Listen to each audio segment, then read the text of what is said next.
And then there is going to be a crossfire conversation, discussion, interaction. And then finally, the two scholars will come together afterwards and talk about solutions and how we can build our communities up, how we possibly can work together for the future, because it's important. Unity is important. Doesn't mean that we have to completely unify because of theological or differences, but we can be respectful Black people. So I am going to bring up the Kemet Netter of the Kemet Intert. Yeah. And you know it. Right? Of the Shrine of Ma'at and the Center for the Restoration of Ma'at. And she will be reading off both bios, and so that we can begin.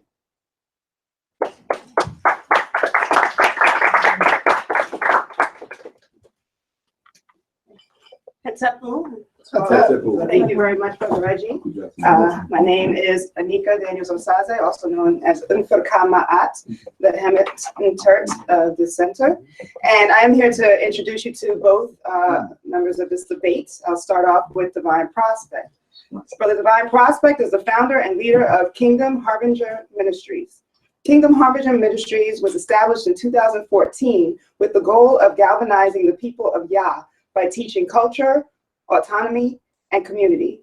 DivineProspect teaches on debt elimination, naturopathic health solutions, Black nationalism, Hebrew Israelite culture, language, history, archaeology, and anthropology, with an expertise in pre-exilic ancient Israel and Hebraic apologetics. He's a servant, humanitarian, teacher, guide, and inspirational educator with a genuine love for his creator and his community. So welcome to Brother DivineProspect. Thank you. Appreciate that. And now debating with Brother DivineProspect is Jabari Oaza, also known as Herujeden Ma'at Aten Ra. Jabari Oaza, who is a historian, media critic, Kemetic priest, and educator, has studied ancient Africa for 30 years, focusing primarily on ancient Kemetic history and spirituality. Brother Jabari has led annual tours and study trips to Egypt since 2002 in partnership with the African Genesis Institute. More than 3,000 people seeking to uncover the wisdom and accomplishments of ancient Africans have taken these epic journeys. His August 2017 journey will mark his 14th trip. He has also led monthly tours of the world-renowned Egyptian collections of the Metropolitan Museum of New York, the Brooklyn Museum, the University of Pennsylvania Museum of Archaeology and Anthropology, the Oriental Institute of the University of Chicago, and a Museum of Fine Arts in Boston. Brother Osaze obtained his Bachelor of Science degree in Human Services and Africana Studies from Cornell University and his Master of Science degree from the Metropolitan College of New York. He began focusing on the practice of ancient Kemetic spirituality. In 1998, he was initiated into the Kemetic order, the Shrine of Ptah, by Chief Priest Heru Ankara Samaj Se Ptah. In 2005, he was initiated into the Order of Sacred Kingmen of the Shrine of Ptah and elevated to the level of priest in 2010. He currently serves as the Chief Priest of the Shrine of Ma'at. Brother Osaze is a doctoral candidate at the University of Metaphysical Sciences. In 2006, he and his wife, co-founder of the Center for the Restoration of Ma'at, an institution devoted to the application of the ancient African ethical paradigm in our daily lives. He is the executive producer and co-host of the weekly television show Kemetic Legacy Today, the journal of the ancient Kemetic and ancient African history and spirituality.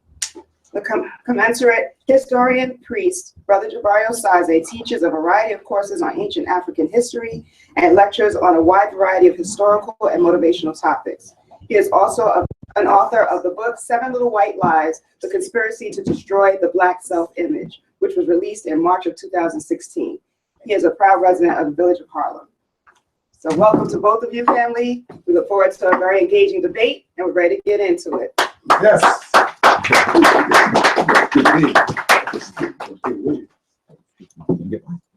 Yes, I can. Okay, so I have to ask each of the scholars, are we ready? Is it decided? Who is decided? Okay, so Brother DivineProspect, you will have 10 minutes to open up your theses.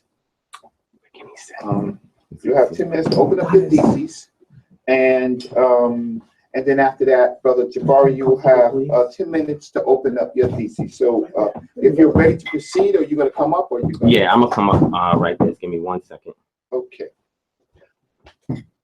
So this is going to be an incredible dialogue because it's about scholarship, and we have some of the greats in the room.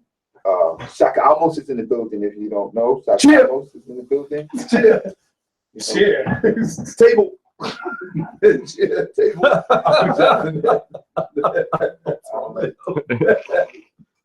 We certainly have elders in the building, and we have a lot of great young scholars in the building. So this is going to be an exciting debate that I am or discussion that I'm looking forward to, because it is advantageous that we learn as much as we can about the cultures, the conflicts, and the differences, and the how can I say, the things that are connected. And we do it in a scholarly form, instead of arguing on the street, so that we leave a good record for our communities. So Divine, you're still preparing, or are you ready? No, I'm ready. Okay, so let's get it in, Divine. But you sound very New York with that. Let's get it in. Okay. I'm taking the lead. I don't hear an accent though. Are you from Atlanta? Nah, Oh, And that's so, what. I moved there 2013. Yeah. so to and of course to all the communities, Not on the stream. You know, Yeah, to the Nile Valley community, Was Jed, and to the Hebrew biblical community, we say shalom. So we have Brother Divine. This is incredible. Brother Divine is appearing today as the biblical Joseph. He's in the North Sud's house, and he is dressed as a North Sud Pati, a vizier, right? And so let's see what he does. Peace. Peace. Good luck. All right, let me know when you're ready to start the timer. You got the timing ready? I'm going to start it, but you can start. I'll catch up. I'm going to give you everyone a grace period. Okay. Ready? Yeah. Okay. All right, so I want to say welcome to everybody. Thank you guys for coming to this discussion / debate, however you want to see it. I'm in the shrine of my aunt. Brother Jabari had cordially invited me here to have a sit-down discussion with him. As you've heard, Brother Jabari's extensive resume, it's an honor to have a discussion with somebody of his caliber. And I always want to give honor and respect where it's due. I want to give a shout out to Sadnetta, Black News 102, for actually recording this event, which I think is great as a means to help to synthesize the wall that's up between the two communities, and having this type of discussion based as much as we can on history, on archaeology, on understanding the difference between literature, myth. All of these things are very important for us to ascertain what the community is really trying to project to the masses, and to ensure that the paradigm that they've created can resolve societal ills.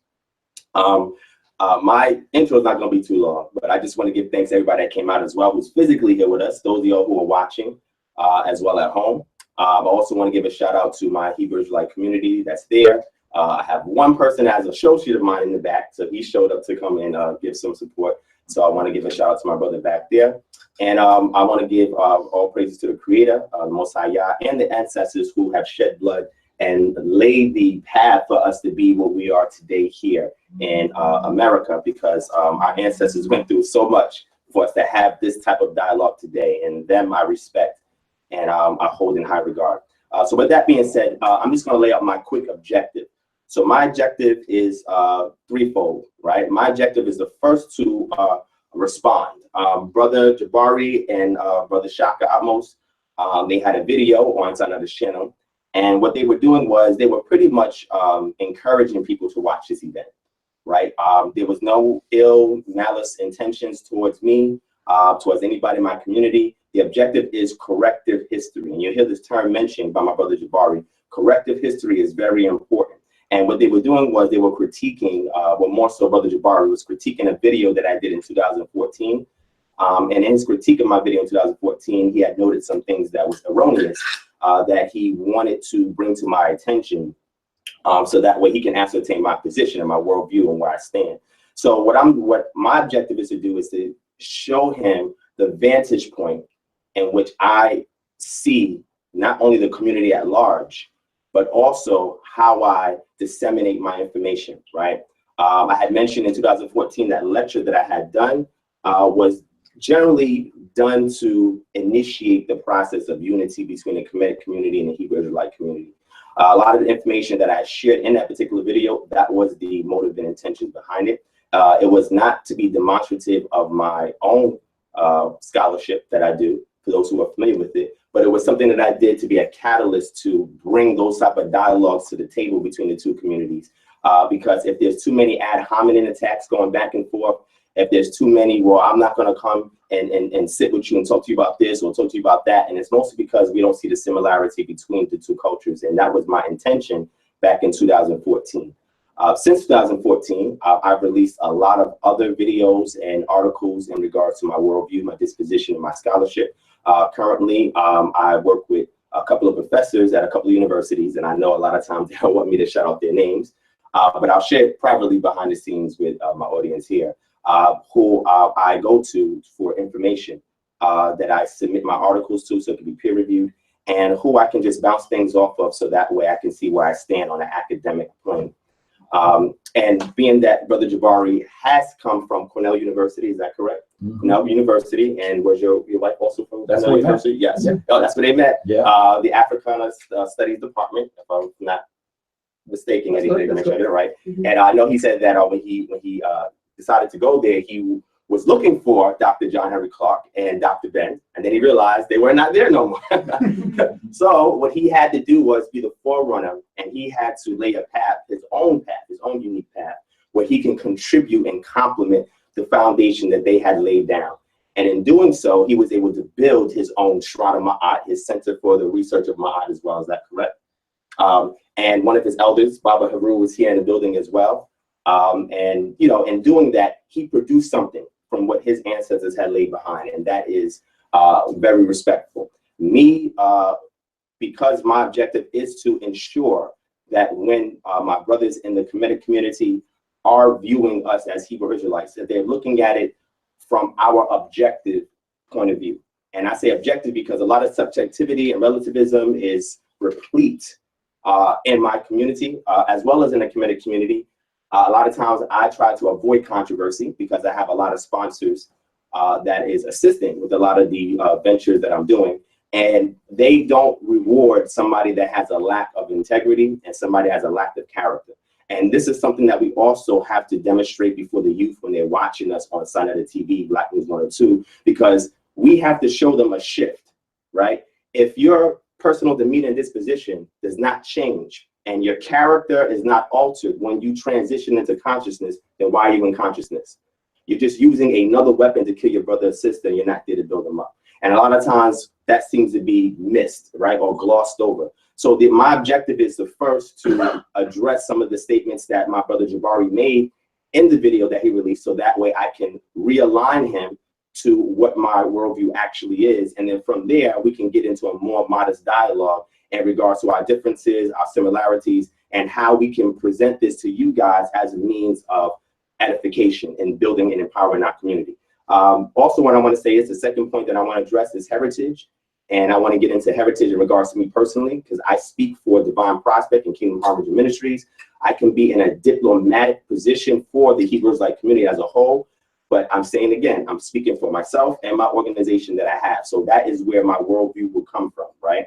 And I want to make sure that the audience understands that. And lastly, after dealing with the heritage element, I want to deal with the empowerment element. What kind of cultural paradigm have I formulated in order to install it within the Black community to alleviate us by societal ills? Because at the end of the day, that's the most important thing. You can sit here and watch 2 hours of us going back and forth and having a discussion, and then once the camera goes off, you still have the same social ills in your community. What difference did it make, right? Is it feeding your family, right? Is it empowering your family, right? Is it resolving the ills that you face on a day-to-day basis, right? Police brutality that we face, right? Lack of astute education in the public school system, right? So my objective is to present a solution for my cultural paradigm to show you why I personally hold to it and why it can be useful in building the Black family and the Black community. So once these things are laid out, then I would love to have an open dialogue with my brother Jabari. I'm here first as a student and I'm a teacher second. And I tell people the moment you cease being a student, you're no longer a teacher. So I'm here to honestly be open to learn about it because I myself am learning about Kemetic culture. And I would be doing a disservice to the ones who have labored years in this community, right? To try to usurp them because I have a particular distinct worldview. No, I come to learn. I'm open to hear the things that they say. I'm willing to receive correction if necessary. And at the same time, if they're humble enough, because I know I'm very young, well, actually not that, I'm in my 30s, but for them to receive something from me as well. Because if they're equally a teacher, then they're also a student as well. And the objective is not to create misconceptions, because when you have too many misconceptions and communication is not based on terms and conditions that both parties can subscribe to, you no longer have edification. So we want to bring those walls down and make sure that we're on the same page and be able to see things maybe the other person overlooked, or the other person didn't see. So what I want to do is point out some things that I believe my brother Jabari, information he has not seen before and he's not aware of, and that way, once I convey it to him, it may cause him to update his perspective on at least my community. Because we're not talking about certain general communities, we're talking about personal communities in this intimate space that we're in right now. So with that being said, I thank Reggie for the moderating this debate. Brother Reggie is pretty biased because I have a relationship with Reggie, being Reggie taught. Reggie also has a relationship with Jabari, but he'll speak on their relationship. But the objective is to find somebody that can objectively identify the worldview of both, to ensure that respect is the order of the day, and ensure that everybody is learning from their particular disposition, and that when they convey it to others, it's not in a format that's abusive, it's not in a format that's judgmental, but it's in a format that say, hey, you know, I see you teach this, but I think you missed this or this point. Why don't you consider that? And that way, you show me some points, and I'll consider it, and let's come to the table together and build as a community. If you're not in harmony, you don't have a community. And if we're not talking on the table, even though we have differences, because even in the continent of Africa, you have various tribes, but all the tribes do come together with fundamental things that they can all agree on. And that I want to convey to my brother, that I'm one of many tribes. He's also from another tribe, and that's the objective of what we're doing. So with that, my time is over. Thank you guys for allowing me to present this brief intro, and I'm gonna hand the mic over to Brother Reggie so he can introduce Brother Jabari.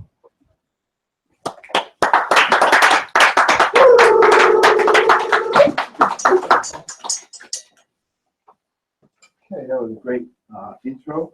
We certainly, this is a scholarly debate, and so underlining the things that the scholars say is actually going to be their arguments. Hopefully they will certainly come clearer. Sister Anika eloquently introduced Brother Jabari, so he does not need any introduction. We're in his in the community space in which he works, and he is a spokesperson for the Nile Valley position on the matter. So without further ado, and Metro.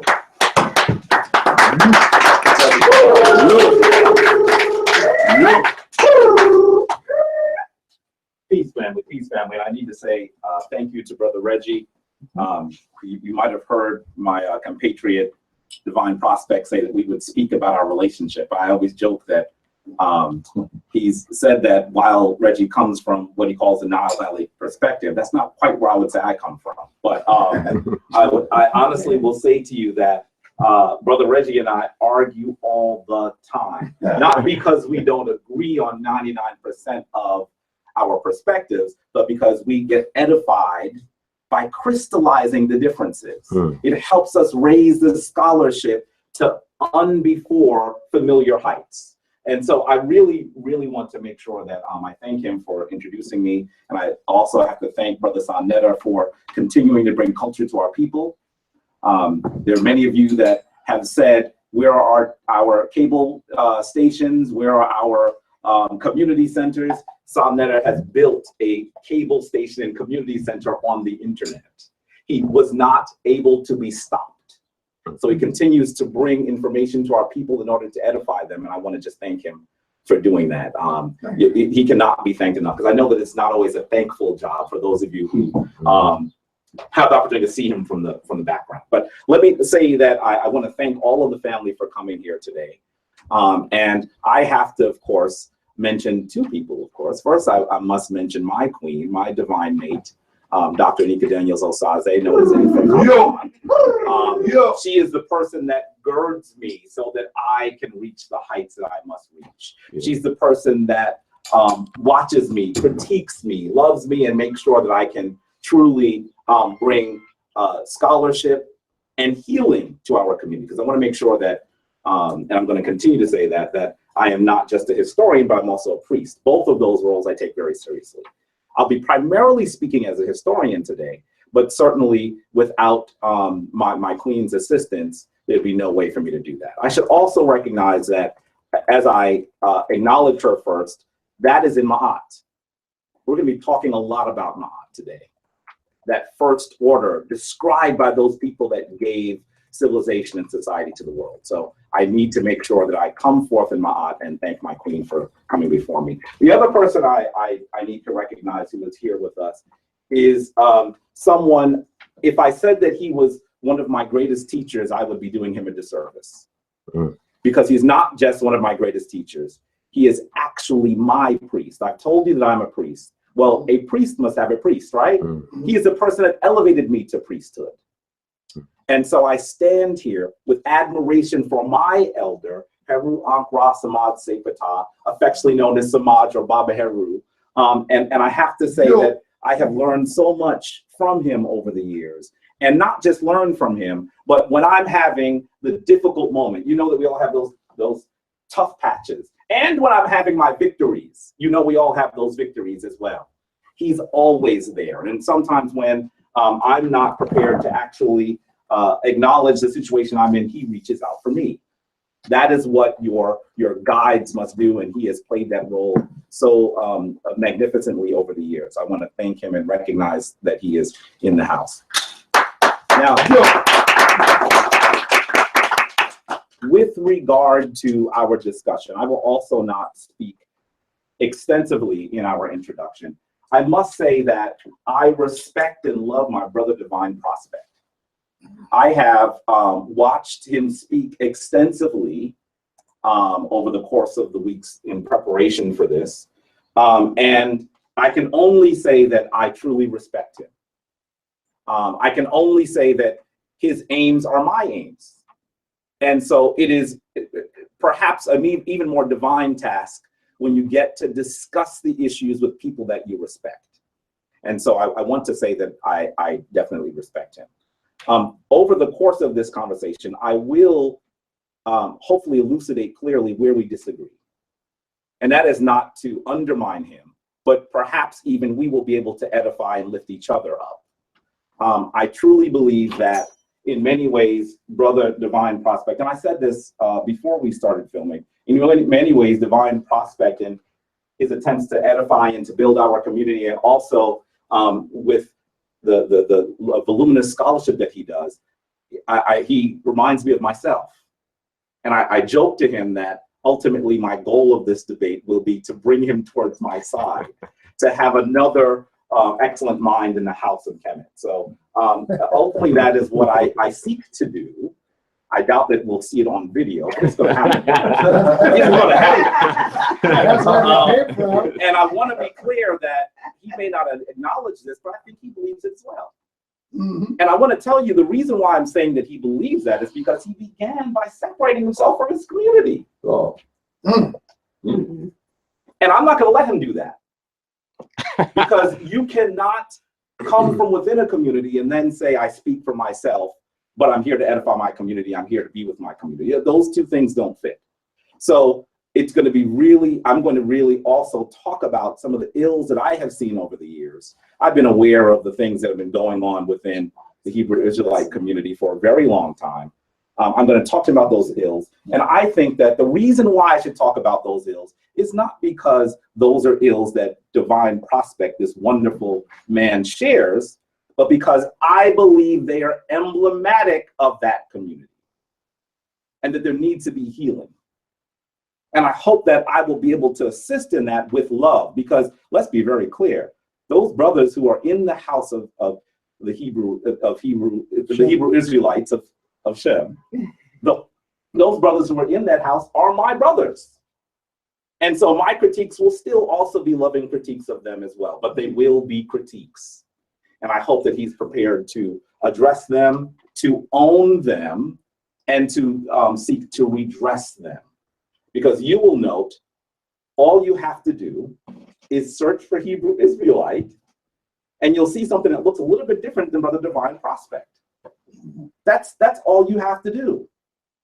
And so I think that he needs to also be aware of the differences and be challenged by those differences, because if he's going to stay inside that community, I hope he'll be an agent for change as well. Now, I know some of you are wondering what I'm talking about. Trust me, we'll get there in just a few moments. You'll see exactly where I'm going with this. So just very basically, I want to say my aim here is to elucidate where we as Africans must go. And if you were one of those individuals that are turning this video off because I said the word African, then perhaps you are clearly acknowledging why this debate must occur. And I truly believe that there are those in some communities that are more apt to turn this off because I use that term. And so I am attempting to elucidate where we must go, and I hope that we'll be able to do that together. And hopefully this discussion will facilitate our communal healing in that regard as well. So with that, I thank you so much, and I look forward to hearing more from my brother DivineProspect. Yo. Yo. Okay, peace, family. So the two scholar gladiators have made their positions, but I'm going to be crystal clear. This is the difference. I'm going to tell both of the scholars.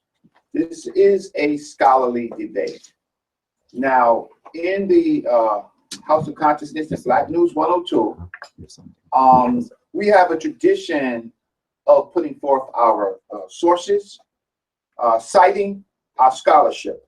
This is not a kumbaya moment at all about how we can just work together.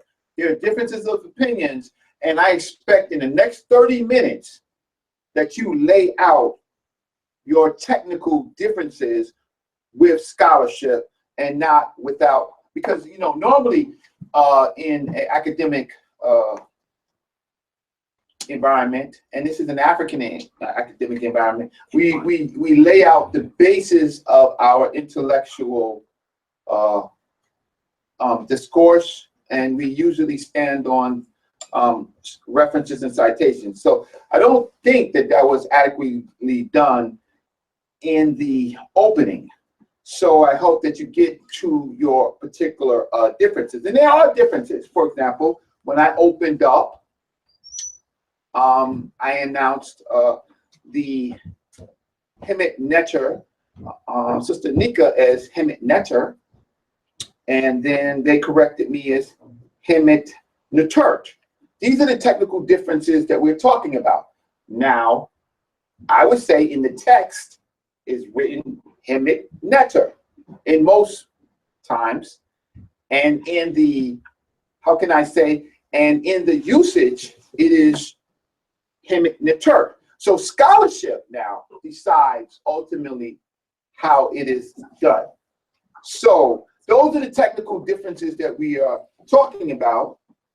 And when I do things like this, well, Brother Reggie is supposed to cite his references, because we just can't go off of opinions and feelings and things like that. This is not the type of debate that we're going to have on feelings. If you say something, cite it, show a source, or you lose the section, right? Now, like for example, I can show many texts of the Kemet Netter or the Kemet Netter Hatchet set. I can show that, and I'll show it to my elders in a few minutes. So without further ado, I just want to ask, who's going first? Brother Divine Prospect.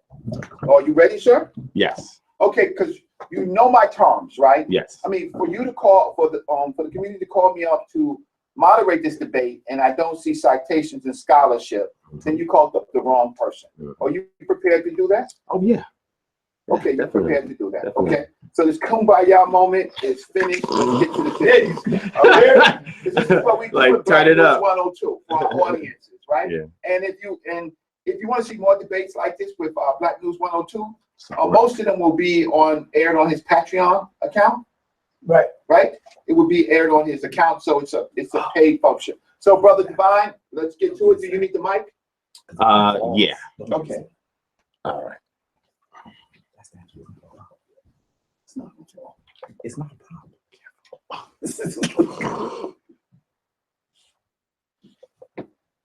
You can use the stone. Okay. So, I will whenever you start, I will. Do it this I don't time. want them to take up Yeah, I'm their waiting. time. I'm waiting for him. No, go ahead. Are you good? Yeah, I'm good. Okay. We up here. Okay, so you have 30 minutes, and I'll give you a grace if you ask for it. Okay. Okay. Brother Divine, good luck. All right. Where's my? Sorry.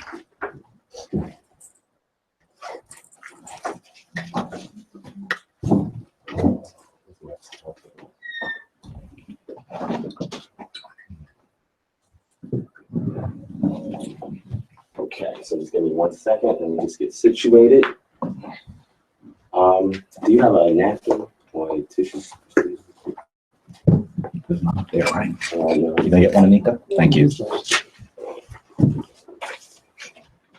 You okay if I put your stuff over here, right? Absolutely. Okay. Just wanted this thing. Yeah. If you take it up, it might, what you put up, it might slide, so be careful. Oh. Yeah. Oh, okay. Yeah, that's why.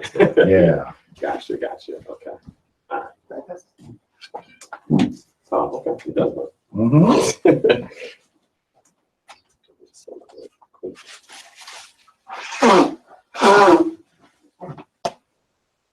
All this needs to be on the video. Bloody nose. He was like, my bloody nose. They can't have no interruption. So I wrap this up. Let me just throw It's this also away. there. We'll take care of it. Okay, cool. Put it right there. Yeah, that's good. Okay. I didn't even see the moderator. Where you at? Don't worry about that. You up, brother. I see back there. I want to make sure that the time is accurate. Okay. Open this up. Yeah, where's Reggie at? See, that's what I was saying. I am present. Time. We talking about the time. The time here is 30 minutes. Okay. Okay. Start timing So them that right. people know, so they know. All right, you ready? Ready. Yes, I'm ready. Go. 30 Okay. minutes of grace. We're gonna be. Gotcha. All right. So with that being said, now what we're going to get into is some differences that we have. My brother Jabari mentioned some of the differences that I have. All right. So now that we're getting into the differences, my brother mentioned some of the differences that people have in my community, and he says that I should be addressing those differences as well, which I do on a day-to-day basis, in which I've made videos correcting a lot of the scholarship that I don't agree with. Also in the Kemet community, there's a lot of people who teach things that Brother Jabari does not subscribe to. So his work also has to catalyze those individuals to bring them on board as well. But the difference is, once we provide the corrective lesson, it is up to the individual to own up to it and to apply what we taught. And once that's done, if they choose not to, then we should not have the liability for that because we did our part, right? So I'm saying that to say what I'm presenting right now, you can look on the screen. A quick presentation that I made is called Crows on a Straw Man. All right. And that we'll get into why I chose that title in a minute. But let's proceed forward. All right. Is it on? Did you turn it on? Yeah, so I would just. I'm gonna unplug it and put it back. Okay. Does the light come on?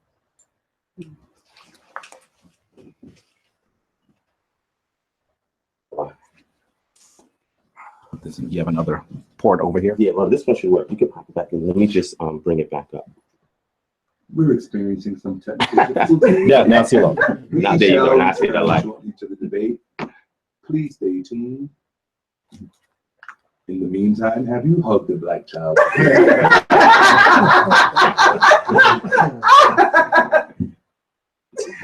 That's appropriate. Yes, it is. Yes, it is. Okay, Reggie, don't take this off my time, Reggie. Don't start the time I yet. don't know what he's doing. What is Reggie doing? Please remember to support. I said that I would give you, I would give everyone grace, so Okay. that's not a problem. I'm All right. aware Thank you, of Reggie. the Just want to issue. make sure you're I happy. don't have to Not be. Grace, my aunt. All right. So, There are multiple, yeah, okay. there are multiple group names in our community. all right, I got it, Reg. Okay, you can start now, Reg. Thank you. All right, so my presentation is called Crows on a Straw Man, and we're gonna get into what Crows on a Straw Man is. I posted this this first slide up on my Facebook page for my community to see it and try to guess or ascertain where I'm trying to go up with this. So moving forward, there we go. Now we're working. All right, so first we're gonna deal with the logical fallacy called a straw man. All right, and let's read this. All right, a straw man is misrepresenting someone's argument to make it easier to attack. This is the fallacy of refuting a caricatured or extreme version of somebody's argument rather than the actual argument they've made. Often this fallacy involves putting words into someone's mouth by saying they've made arguments that they haven't actually made, in which case the straw man argument is a veiled version of argumentum ad logicam. One example of a straw man argument would be to say, Mr. Jones thinks that capitalism is good because everybody earns whatever wealth they have. But this is clearly false because many people just inherit their fortunes. When in fact, Mr. Jones had not made the earnings argument and had instead argued, say, that capitalism gives most people an incentive to work and save. The fact that some arguments made for a policy culture does not imply that the policy or culture itself is wrong. And the reason why I'm laying this out is because I wanted to address some things that I noted that my brother here had mentioned in regards to me, and I just wanted to clear the air so we can move forward into more edifying dialogue, okay? Now, the reason why I chose the title, Crows on a Straw Man, is because if anybody knows anything about farming or agriculture in here, the objective of you creating a straw man is to ensure that the birds or the crows do not eat the grains and the crops, right? What happened? Eat the grains or the crops. So when you create a straw man and you have that same straw man in the same position, because farmers are supposed to move the straw man in the same position all the time, then eventually the birds will realize this is not real. So then the birds will fly on it, play with it, pick the straws from out of it because they understand that it is not real, right? It is a misrepresentation of the owner of the plantation himself or of the farm himself. And therefore, because it is something that is fake or something that is speculation in regards to argument's sake, or something that has been designed, it is not the actual individual himself. And because the birds recognize that, they can attack it. So that's why I titled it Crows on a Straw Man, okay? So let's move forward. Now, I want to address the HMK video called Shaka Atmos and Brother Divine When Two Worlds Collide. I know that that is a little misleading, but if you go back and you type this into YouTube, you can follow the points that I'm making. I'll make it easier for you because I have the timestamps, okay? Now, what I want to do is I just want to address some of the straw man arguments that my brother Jabari made and maybe one or two that shocking me. And the purpose of that is so that way we can be on the same page, right? So let's go ahead into it. So straw man argument one, and I'm going to see how many I'm going to get through. I can't probably get through all of them, but I'm going to try to get to at least maybe about 6, 7 of them, and then move on to my next slide. All right? So straw man argument number one. And so I had to make this claim. He said, Divine is looking to unite our community under the banner of Hebrew. 509, and Jabari agreed. Right? So if you go back and watch the video, you see that once Sinetta made that comment, Jabari agreed. Now, that's very fallacious because I guess this was overlooked in my 2014 lecture, which happens to be part 2 of the only presentation of mine that Brother Jabari watched, which he admitted today that he watched 2 videos from me. And we're going to address it. Right? So, is it not true? Okay, that's cool. Does the Bible provide insight on the condition of blacks in America, part 2? Unity under what? What do I have up there, family? RBG. Say that one more time. RBG. All right, can somebody click on that, click on the video for me right there so we can play it? You didn't set it so it would play? I can't see what's on the screen. Oh. Just click it. The thumbnail. I gotta Not show you how to thumbnail. fix that, brother. Oh wait, there's no audio. You have to send the audio through. It's sending through, but you know what? I muted it. That was very easy. Well, excuse me. Here's the thing. Thank you, Reggie. Hold on. This and the participants in this debate is overwhelmingly Nile Valley. So if that is such, then we expect the best of us, right? So let Brother Divine do his work so he can concentrate, because this is very important for his community, and we are ambassadors to hear him speak. Thank you, Reggie. You have a That's remote? my art. Remote? Yeah. Hey, hold on. He's a moderator. He's a moderator. Because you heard me say that was very easy working to put it on mute. I don't know why it's still not playing it. I'm sending it out. No, he would like to send it. Good. I It got says it on it's pause. through Yeah, HDMI. it's showing because I'm very tech savvy. Okay. It's going to sharp Divine, I HDMI. don't So want to lose skip you. through. All right, let me skip through it. No, stop the time. You gotta stop. Stop. This is, It's on. and you have your audio up, right? And then I have Stop my mine. time already. Let me put mine all the way up. Let me do it again. Sonia, you know you don't stop time when No, but see, we in the house. Okay, We're not let's do doing a something live else. thing in front of a big audience. Let's do This is something crazy. All right, it's okay. It's all right. Don't worry about it. No, because I could explain the video. I could explain. Don't worry about it. You know Yeah, I what I can can explain do? it. You know what I can do? Let me just, since we're stopped, let me switch the sources. Let's see if that changes. Okay. Okay, because I'm assuming you have more than one video. Yeah. And I No. want- This is the only video I have. Oh, because I want them to hear what you said too. Yeah. This is the only video I have. wanna hear it too. Yeah, that's the only video I got. No, Everything else. I didn't say I want to hear it. I said I want them to hear what he said. Okay, We see, need so to my come audio and works. band together under RB. We can play it from there. I know your audio can't works. see it. The audio, we can see, and you can hear it, but we can't see the video while it's coming. It's okay. I could just play the audio, and you could pick up the audio, right?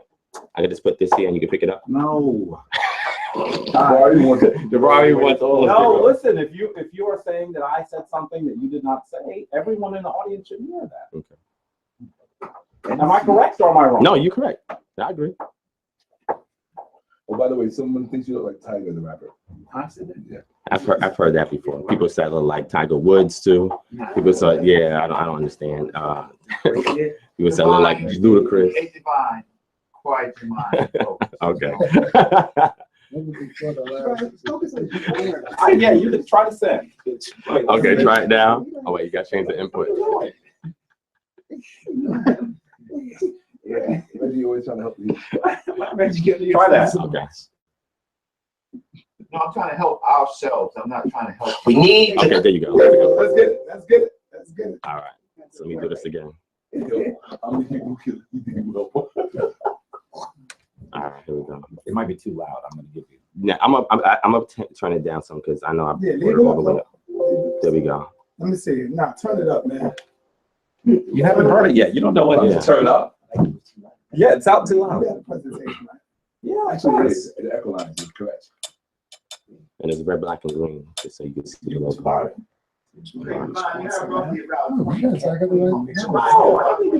20 minutes? What, Reg? Hold on, Reg. Yeah, That's where it starts. yeah. Hold on, Reg. This is where it's. Hold on, Reg. Yeah, give me a moment, Reg. All right. No, I know when they started, so you want. Somebody can No, just no, click we on that don't. for me. Like once he stops, we gonna get. We gonna Just stop. click That's here, where I click stopped. on that. That's Yeah. where he stopped. Click right here, push here, and then it'll play the video. Let me see. 6:15 when he first began, but we give him 30 minutes from now. It was supposed to be 30 minutes. He's spoken for 6 minutes. Right. So let's go from 30 minus 6, and we're not even doing with the seconds. It's 24. So how many minutes do you want to give him? 24. Okay, so I had. Is that not 6:15. fair? Am I being unfair? No, okay, I was off from your count by Yeah. only 4 minutes. I'm the moderator, right? So off your count, I was off. So That's 6 minutes. You Divine, said 30 minutes. Can you hit play? I first had 20 minutes, All right. and We then. need to Okay, let's come get and rolling. band together under RBG. We can have our. Hold on, let's Give start more that. value. Start that over. See, we need to turn that up, Devon. That's all Right right. here, look, right there.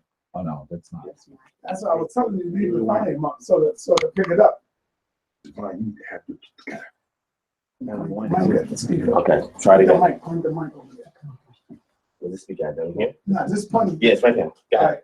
Different factions and nations and the Can you hear it? Europeans. Yeah. But when it comes down to them doing business, when it comes down to them enslaving, like we saw the transatlantic slave trade, they came together in unity and handled business. They didn't sit there and bicker and fight about, okay, well, you're from France and you're from England. Yeah, they had their little differences and so forth. But ultimately, when it came to them united together as a world power today, the EU, they didn't know how to put their differences aside and come to us. That's the #1 weapon, is our disunity that our oppressors are using us today, and we need to unify. RPG, like I said, I'm conscious first, Black power second, and I'm Hebrew Israelite third. And I want every. Okay. All right. So the first thing was, I'm not trying to unite all the communities under being a Hebrew Israelite. That is fallacious. I don't do that because that's not going to work. So what I did was, being a Garveyite, I decided to use the RBG elements, right? Because the RBG element, or the principles behind the RBG element, is able to unify people with different subscriptions to come together at the table to discuss issues that affect Black people in America. So, as you can see here, show me the race or nation without a flag, and I will show you a race of people without any pride. The thing to do is to get organized. Keep separated and you will be exploited. You will be robbed, you will be killed. Get organized and you will compel the world to respect you. Marcus Garvey. This propaganda of disassociating Western Negroes from Africa is not a new one. For many years, white propagandists have been printing tons of literature to impress scattered Ethiopia, especially that portion within its civilization, with the idea that Africa is a despised place inhabited by savages and cannibals with no civilized human beings should go, especially Black civilized human beings, Marcus Garvey. And this is echoed in What Little White Lies. Unite all people of African ancestry of the world to one great body to establish a country and absolute government of their own. This is what I do in regards to uniting our community. Whatever a person's cultural disposition is, that's your business. If you're willing to come to the table and deal with societal ills that plague the Black community that you're immediately affected by, that's what we bring to the table. We bring a common denominator and leave the enumerators at the door, all right? And I have several videos that I've done on it. And one of those lectures is called Globalizing Black Power. It's on Kingdom Harvard Ministry channel. You can check it out.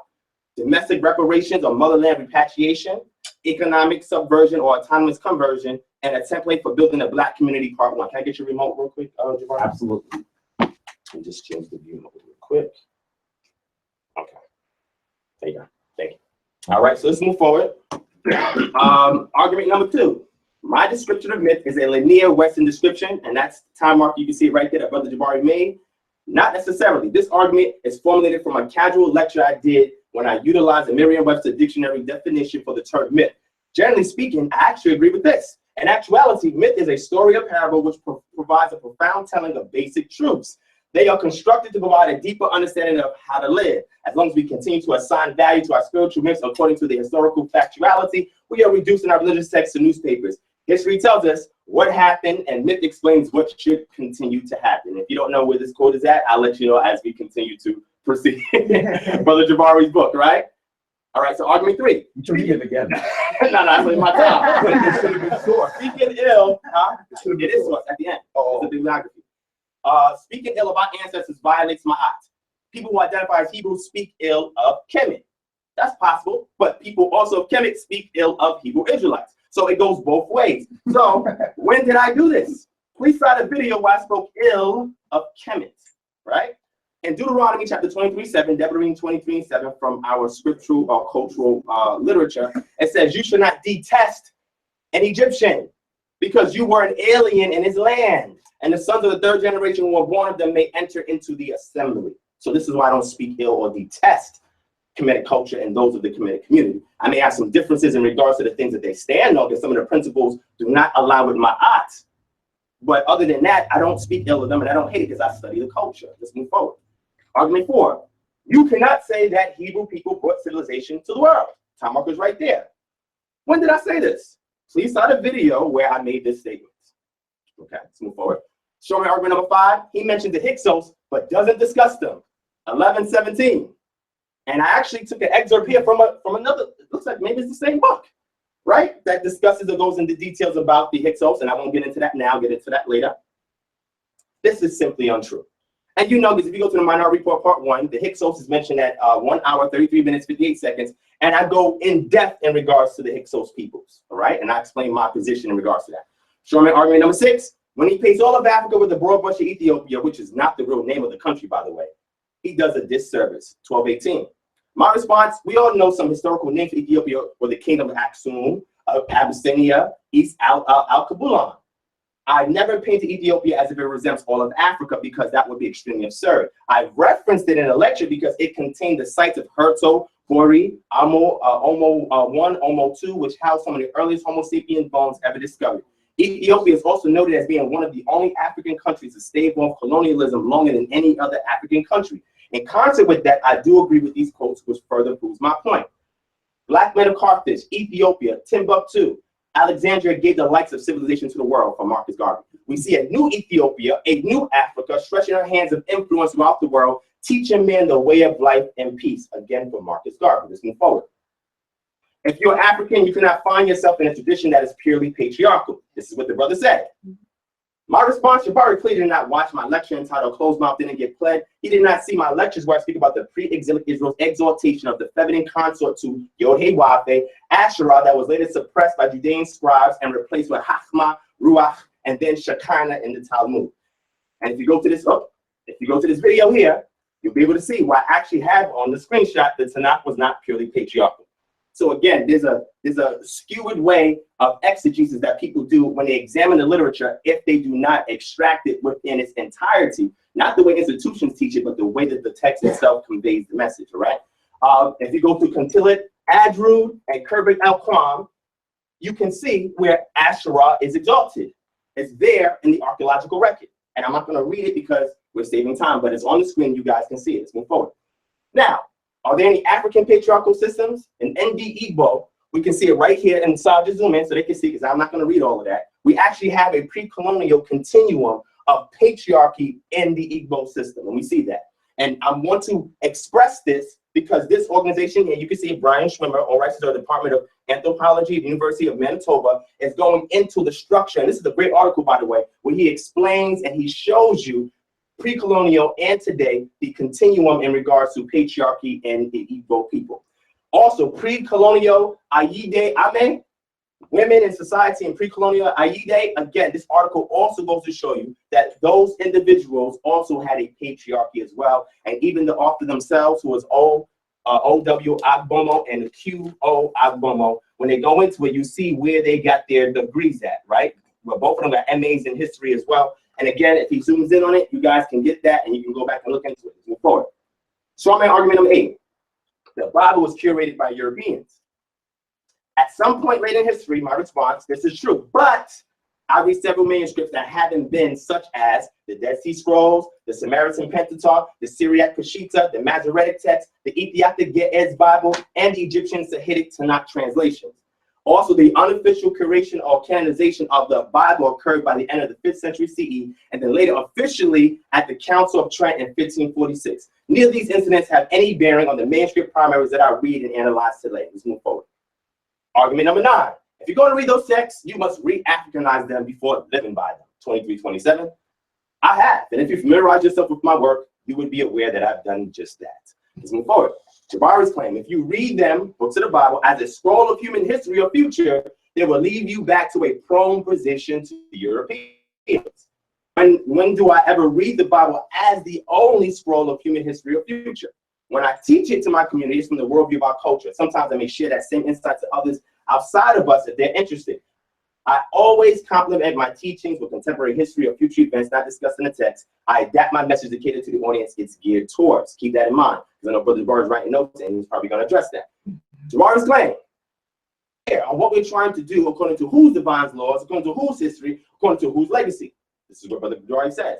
I say, okay, that is dependent on the individual group. You will always have various tribes among African peoples with various customs, traditions, origins, mythology, histories, etc. And I got an article so we can go into it that has a chart that can list all that out if we want to discuss it. According to Marcus Garvey's philosophy, it doesn't matter what your differences are, as long as we identify as Africans and a diaspora who seek to have solidarity with the continent of Africa and agree on common denominators, you can believe whatever. The most important thing is to unite under a common better that seeks to resolve the same experienced social ills we face together, such as white supremacy. Let's move forward. And white supremacy is also replete throughout standard academia today. Why is this not moving? Yeah, can you hit next? Thank you. All right, hit again. All right. He was given the Bible in its current form, and he said, this is what Jabari said, there must be some knowledge about me in here. So what he's essentially done is following the rules used to annihilate African people. That's great. That's excellent. I read his book, and he actually goes into why that's the case. And I have to correct him because he's drawing his own conclusions. That's why that's there. Knowing my history, what happened?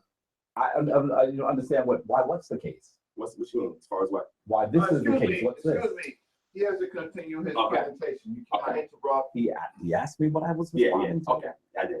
That's So okay. don't ask. Continue. All right. My response, knowing my history, emerging into Black consciousness, and reading your book, which I did recently, I am no way in acquiescence with that statement. If you believe so, please elaborate on a point-by-point basis from posterior knowledge of my work or lifestyle, and then we can have that discussion, right?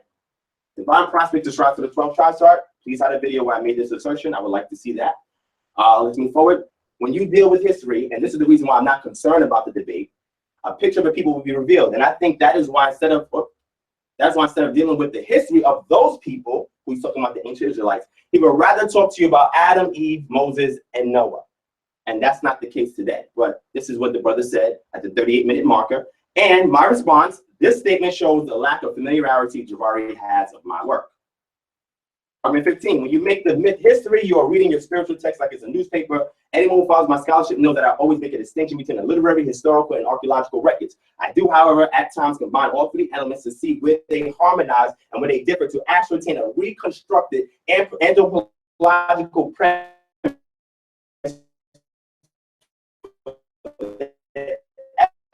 Genesis and development. Forward down to the Kemetic people, and that's at marker 3915. Shaka Atmo says, no chronology. He never uses terms like, I don't watch this stuff, I deal with knowledge. So you don't use terms like Iron Age 1, Iron Age 2, or terms like Bronze Age, and you don't speak about the overlapping periods and all implication these things mean. So this is not a shot at Shaka, but he made the statement because this is true. I said Jabari has taken out of context the motive behind my lecture in 2014. My scholarly works do not reflect this. My part 1 is one example of that. Shaka already admitted his unfamiliarity with my work and dismissal of even considering it, which led him to blatantly misconstrue my perspective unapologetically. And I expect that because I'm not debating Shaka. But I wanted to put this here because if you watch the rest of the video, Jabari agrees. All right, let's move forward. Oh, if you go to Minority Report, part 1, I do a chronology at 5:43. Mind you, this video was done in 2015. I go through that right here and that whole entire presentation. As you can see, I go to Stone Age prehistory, current flaws in ancient Egyptian chronology, Middle Bronze Age, Late Bronze Age, Iron Age, monoarchaeological reports, ancient paleographical continuum analysis, and biocraniometric and analysis reports. So let's move forward. Argument number 17. The reason the scripts were similar is because they come from the same source. That's what you're missing. They got literacy from the African. This is what the brother says, respectfully so, and I agree. Regarding the Medunetia and the Phoenician Paleo Hebrew script, I even go into detail about an election code was deciphering the Medunetia necessary to formulate the ancient Hebrew Abjad. When Brother Reggie was there, and you can go back and watch that video. I built with Brother Reggie and Brother Ankh, and I showed them my perspective in regards to this. So I don't know if the brother watched it or not. I don't want to draw a straw man and say he didn't, but if he did not watch it, then I can understand why he would say something like that, because I do admit that. Let's move forward. All right. Oh, matter of fact, here's the video right here, and that's the time marker up there. And Sinetta, you can have it over there. You can have Wadi al-Hal, the Abecedary there, the Middle Kingdom period, and actually go into the actual article, the scientific article in regards to that. Argument 18. When the Hyksos came to Kemet, and they did, probably. I don't know why he added the probably to that, which is very interesting. My response is, are you insinuating that the Hyksos may have never been in Kemet? If so, that is contradictory to the archaeological and historical record. Although the Egyptians tried to excise them out of history, which we have the evidence for, and I have various PhD articles on that, and to your own book, see Strawman argument number 5. So I just want Jabari to clarify what he means by probably. I don't know why he added that after he made that statement, but I would love for him to identify that. But if you go to this video, the ARCE, which is the American Research Center in Egypt, 2016 conference on the Hyksos, I actually speak to somebody who is studying for her PhD dissertation. She's representing her university in California, and she had an article here dealing with the Hyksos and talking about all the primary information they have on it. And I spoke to 2 of her professors, and they validate and agree that these people did exist and where their culture comes from. And if I get to it later on in this debate, I will show you all of the archaeological articles in regards to these people, so that way we can ascertain their existence as we move forward. Strawman argument number 19. He didn't regurgitate the concept they, Jews, were enslaved, and that's at 4309. I said I redefined the term enslavement in my lecture called The Minority Report, because this is a major misconception. On part 1, enslavement servitude, you go to marker 1 hour 24:17. You can catch all this on my YouTube channel. And in it, I talk about why there's a misconception of the term enslavement, and that people who use that term, they don't understand the historical record, right? And this is what I expound upon in this video. Argument number 20. How much time I got, Reggie? You have about you have well over about 8 minutes. It's 6:12. Okay. Technically, about 10 minutes. You have about 8 minutes. 8 minutes. Okay. All right. So the brother said, strawman argument number 20. He says Divine should read my book. I don't have any copies of my book. This is what he says. But I actually did get his book, right? And his book is right here, so y'all can see it. 7 Little White Lies. And if you see when I go through it, I have several things highlighted in his book because I actually read the book. It's a great article until we get to chapter 4, which we'll talk about another time. And as you can see, I've highlighted this book because I've read it inside and out. It's a great book, except for chapter 4. It's a great book. As you can see, I highlighted it, right? Okay, so I don't play games. But when it comes to these type of discussions, I have to study the person that says it. He says, if I read this book, I will know his worldview. So I'm going to hold him to the claims he made in this book to support it, because we're going to show him some stuff today. All right, so let's move forward. All right, there we go. My response, I did, and I have a copy, and I have it shown here. As you can see, I highlighted chapter 4 and the conclusion, which I thought was excellent. So good. This guy's phenomenal, right? But chapter 4, after this discussion, he's going to have to take it out and redo another copy of the book. Now let's move forward. Showing argument number 21. I heard other people say he's familiar with our Kemetic text, but I don't see that. He said other people, I don't know who these other people are, maybe Sonetta and Reggie, but I don't see that. Again, he's drawing conclusions because me and him never had a build on ancient Kemet. So I said, Jabari doesn't see that because he's not thoroughly familiar with my work, nor has he had a chance to discuss the matter with me. I'm a student of Kemetic culture as well, therefore I'm still learning it while I share my findings. Where we differ is he deals with it more from a priestly perspective, while I deal with it more from an archaeological perspective. And as we go through, I'm going to show that, all right? And you can watch this video with me and Dr. Reggie having a nice little build on ancient Kemet and some things concerning ancient Israel as well. You can go back and check that out. Show my argument number 22, and I'm almost done with these. Okay. If you read the preface of Anai, or Ani, he doesn't like when I say Anai, he says Ani. The preface of Ani is basically a group of ceremonies. To explain what he means by a group of ceremonies in relation to the eschatological aspect of the text itself, right? Because I have other articles that deal with that as well. We can have a discussion on that. Because I know being a priest, he exhumes things from the myth to imply it as principles to build up people today who are of African disposition. And I respect that. But he has to show that these were purely ceremonies and didn't deal with the actual eschatological view of the afterlife that these people had. Because when you look at retainer sacrifice and several other things, we're going to see that people took this thing seriously and it wasn't just ceremonies, all right? Let's move forward. Jabari's claim, he cites a book from a scholar that essentially renders Kemetic history into Abrahamic history. And that's at marker 4534. And I said the author was used because the intent of my lecture in 2014 was to bring unity and harmony between Hebrew Israelites and Kemetic community, hence my choice of reference. In no way did I pose the author to be an accredited PhD expert in the field and that he should be cited as such. We know the world's oldest book is the Teachings of Ptah-Hotep. Who argues with that? I know that, and I agree with that. And I will never say anything in my cultures is older than that, because that would be fallacious, right? 5 minutes? Okay. If you can do it in 5 minutes. 5 minutes? Okay. So last Roman argument. Okay. Jabari said, let me tell him 3 things. Number one, in order to truly be African, you have to recognize the divine feminine, which I've done, and I showed you where I did it. Number two, he needs to understand that there were large swaths of history where no one existed but the African. He said this predates the Homo sapiens sapiens. And nobody's arguing with that. Then he says the final thing I want him to understand is that the text that he is reading is primarily myth. You have to re-Africanize your tradition in order to remain in it, and then we can rock. Otherwise, you're an enemy. And he said it cautiously. He said, I say it cautiously about being an enemy, because I know he doesn't see me as an enemy. But he says, if I don't have these things in order, then I can be an enemy by proxy of that. And I understand him. But I said, number one, I do. Watch my work as stated in Showman argument number 7. Number 2, I agree with that. Hence why I mentioned my subscription to the recent Out of Africa model as opposed to the multi-regional continuity model. And if you go back and watch the first lecture he said you saw, I talked about the recent Out of Africa model. Did I not? Okay. He says he's not really responding. And again, I got it. And if you read his book, he actually touches on this as well. And the text is a conglomeration of myth, legends, and history intertwined by a scribal priestly class with the objective of nationalistic unification on the common written social memory. So this is how I identify the literature. And this is my perspective.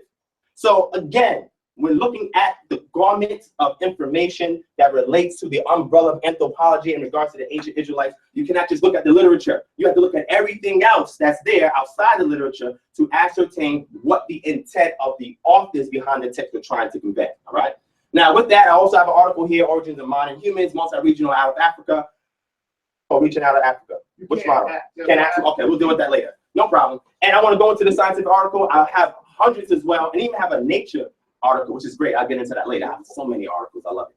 Right? So let's move forward. Now, I'm going to skip this part because I'm going to deal with this later. 7 Little White Lies, Chapter 4, Hebrew slaves built the pyramids. And in here, I go through his book and the major arguments he makes that I disagree with, but I don't have time to do it here. But I want to skip past this. We're going to get into this with all these archaeological records and everything. Everything I'm getting for PhD scholars that's in the field who does these works. We're going to move forward. We move forward. Actually, let me say this. 600,000 men left out of Egypt and wandered on the Sinai Peninsula. I don't teach that. And if he saw this video, he would know that I don't teach that. That's something different. We'll get into that. And I go into actually how many of them there were. And then I show the evidence for it. But he's never seen this video, so therefore, I understand why he has that particular argument. So let's move forward. Look at Jabari. Go again. You get excited. No, you can't take no pictures. No, Jabari. No. And I also reconstructed the timeline as well, so we can also discuss that if you want to later on. But let's move forward. Ethnogenesis, chronology, and minimalist agenda, the various ethnogenesis models of the ancient Israelite people. Shocking claim the only model that exists regarding the ethnogenesis of the ancient Israelites is the Canaanite peasant revolt model via Neil Silverman and Israel Fickerstein in the Bible on Earth. This is simply untrue and results in argumentum ad populum fallacy and argumentum ad ignorantium. There are several others backed by PhD scholars. My stance is that there was a transition from the conquest model, the peaceful infiltration model, and the peasant revolt model after the fall of the Bronze Age. And I'll get into that later with all these articles that deal with it. And we can have a great discussion on that from people that are actually in the field and Near Eastern studies and is doing this work. He mentioned Emahai Mazar in his book. I want to know how familiar he is with his work, because if he is familiar, he knows he has so many contentions with Israel Fickerstein's chronological view. And if you read all of his articles, you'll understand why he does. And I don't hear nobody in the community mentioning this, but I have all this work. If you want, I have a 900-slide presentation called the Minority Report with all my references in it, and I actually had to cut 500 out because, because it was just too much and too overload, and I just wanted to make a version that I can present on Sign of the TV.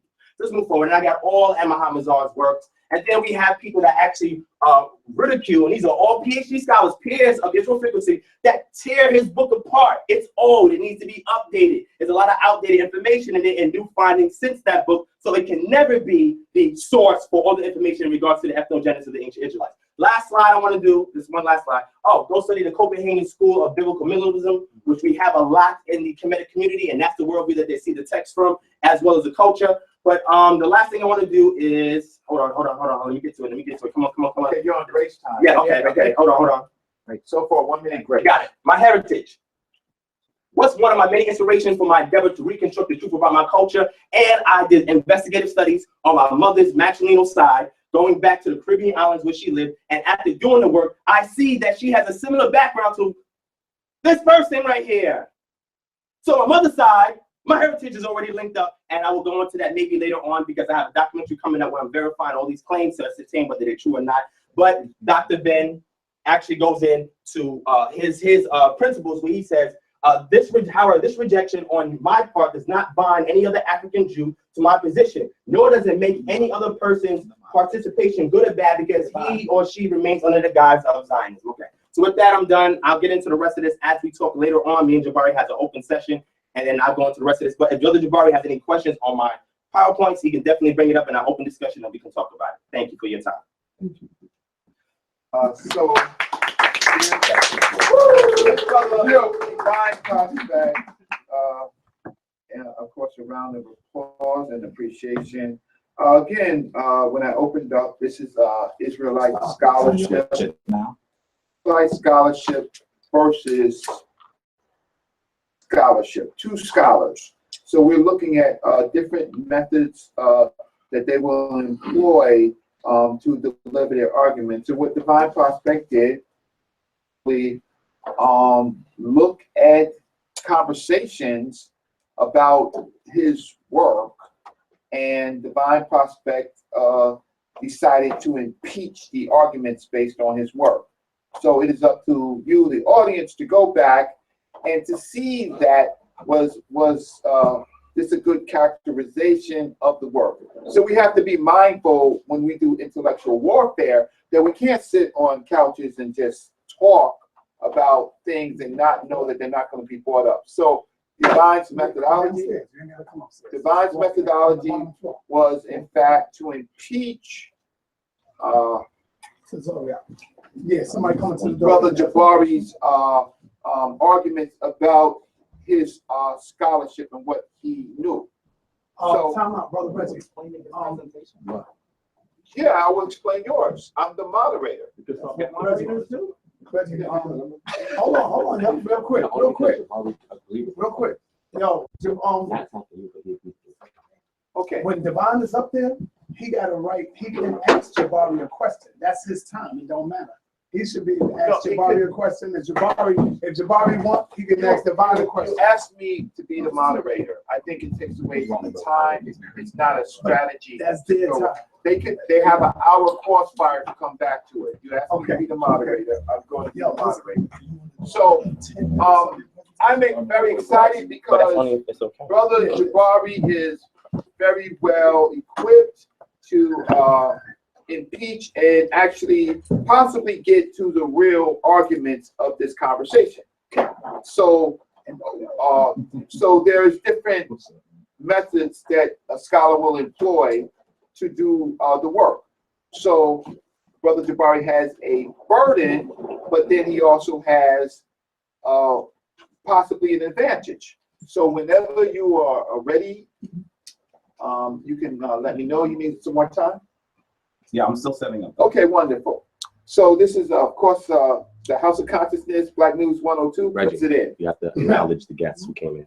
Yes. Yeah. Okay, so we have some more guests, and Brother DivineProspect has now there are more people representative of the Hebrew biblical traditions. Captain Tazariak of the ISUPK has come in. Has anyone else come in besides his Yes, ISUPK? there's two more people that called me. That's Daniel Allah and Hashad. They said they was like about on 26. Okay, so the Hebrews,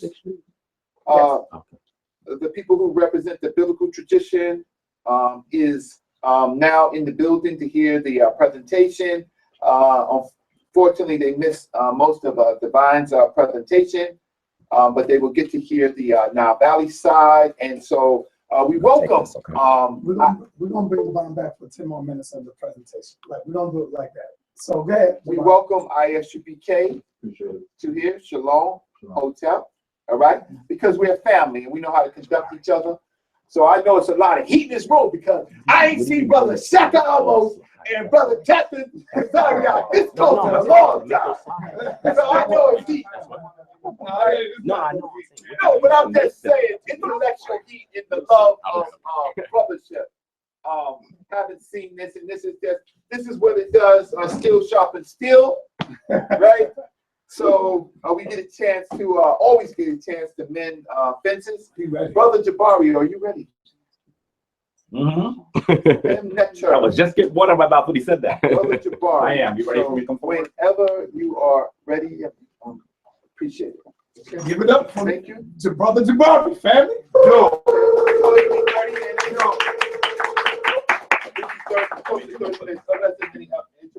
Okay, so roughly somewhere about before 7 o'clock. All right. Okay, just for yourself. Okay. Thank you. I appreciate you.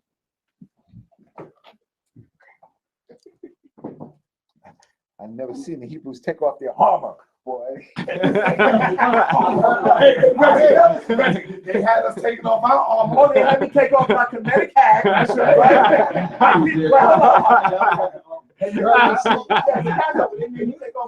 That's right. But you But see, you the want difference is in the house of Ma'at. No. Brother Papa. Brother Papa. Let's go. You ready? You ready, Brother I'm Jabari? ready. The moderator having a little jam fest over there. We ready? Let's go. We ready? I want to thank my brother for his spirited presentation. We agreed on a title, a topic, and I fear that his presentation didn't cover any of the topic or the title. And this is something that we'll cover when we have our discussion about what took place. I'm not going to spend my time doing that because my title is actually the title that we agreed on. I know the moderator has said something a little bit different, but this is the title that Brother DivineProspect and I agreed on. It is Israel v. Kemet. When two cultures collide, which one will stand to liberate the Black community? That's what we're debating. And I know that in some ways he might be a little uncomfortable because I had an opportunity to talk about, to present the debate, and he didn't get a chance to do that. I don't think I would have spent my entire 30 minutes going through that because we have a topic. But it's important that we recognize that this presentation will actually address the topic. So that's critically important. So let's move forward here. First of all, I need to acknowledge why this debate is necessary. Now, I'm sure that our family, and when I say our family, I want to be really clear that I'm talking about both the Hebrew Israelite community and the Kemetic community. That in many ways, they're not different communities. They're the same community, but we have different approaches. I will argue to you that one approach is lacking, but that doesn't mean that those individuals who are in that house are not in my community. They are my brothers. I welcome them into the shrine of Ma'at, and I hope that they come back. So, this is, I just want to recognize that that's a very important thing. But this debate is necessary, particularly because African people, our people, have been amongst the most subjugated people in the world. And it's time for us to unite and return to our rightful place. That is why this conversation is critically important. And we should recognize that a primary mechanism to actually disempower us and subjugate us has been to take us out of our knowledge of who we are. One of the first things that took place when we began to be enslaved on these shores is that there were laws passed, and I'll reference the one in North Carolina, that actually said it was illegal for an enslaved African to read. And that enslaved African would have actually borne 30 lashes for being able to read. And you might say, well, when you're enslaving someone and you have them chained, you have them away from their homes, you actually have them captive, why would some of your first laws reference their ability to read? And so this particular concept was so critical to our enslavers that they even amended the law to say that Tamhu, Europeans who taught Africans to read, would bear 20 lashes. So they were prepared to actually injure their members of their own community. Because us understanding who we are, reading about who we are, is of critical importance.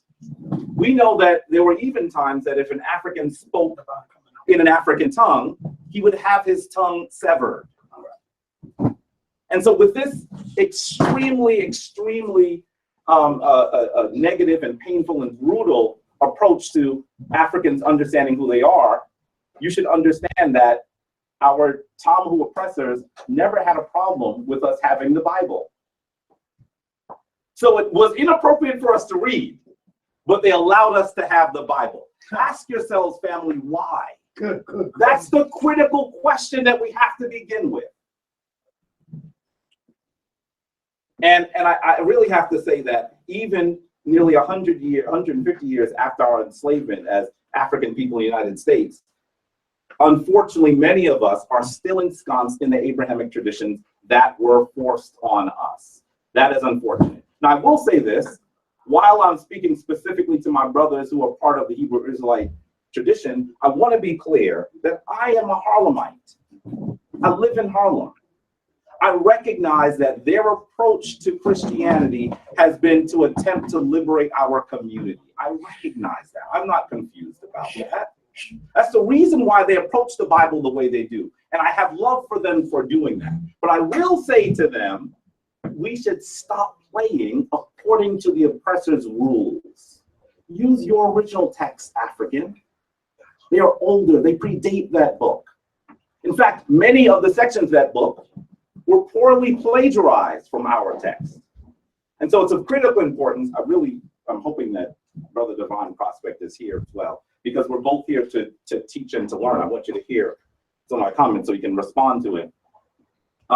It's of critical importance for us to recognize that this particular activity must occur in order for us to be free. We have to tether ourselves from the Abrahamic traditions. Let me go forward and explain why. So this is why I want to really be clear about what the problem with the Abrahamic traditions are, and by extension, what the problem with Black Hebrew Israelism is. First of all, the Abrahamic traditions, as they are modern, as they are rendered modern in modern form, are literal. They are literal. And I want to be really clear about this. This is why when Brother DivineProspect says that what he is doing is looking at excavations and archaeological evidence, essentially what he does, and I want you to look at the entire video, family. I don't want you to just fast forward to stops on the video. Look at the entire video and you'll see that my critique of him is correct. What he's actually done is he has looked at the biblical record, and then he's tried to find excavations. He's tried to find literary pieces which will fit into that record. That is not scholarship. That is not scholarship. What you do is you look at the pieces of evidence that you have. You look at the excavations. You look at the literary text, and then you decide what the historical record must be. For 100 years, this is what Christian, Jewish, and Islamic, and I'm going to use this with air quotes, family, scholars have done. They've assumed that their texts are correct, and then they try to find things that fit into it. They ignore all of the things that say that those things that they say fit into it actually prove that they don't fit in at all.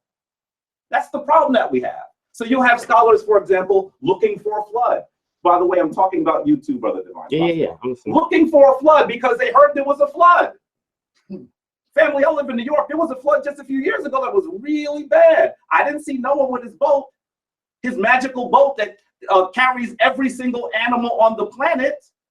But that's the concept that DivineProspect subscribes to, because he went through Noah and his sons. If you believe that Noah's sons, this is what he says, are actually the ancestors of the people on the planet, then you believe in the flood and you believe in Noah's magical boat as history.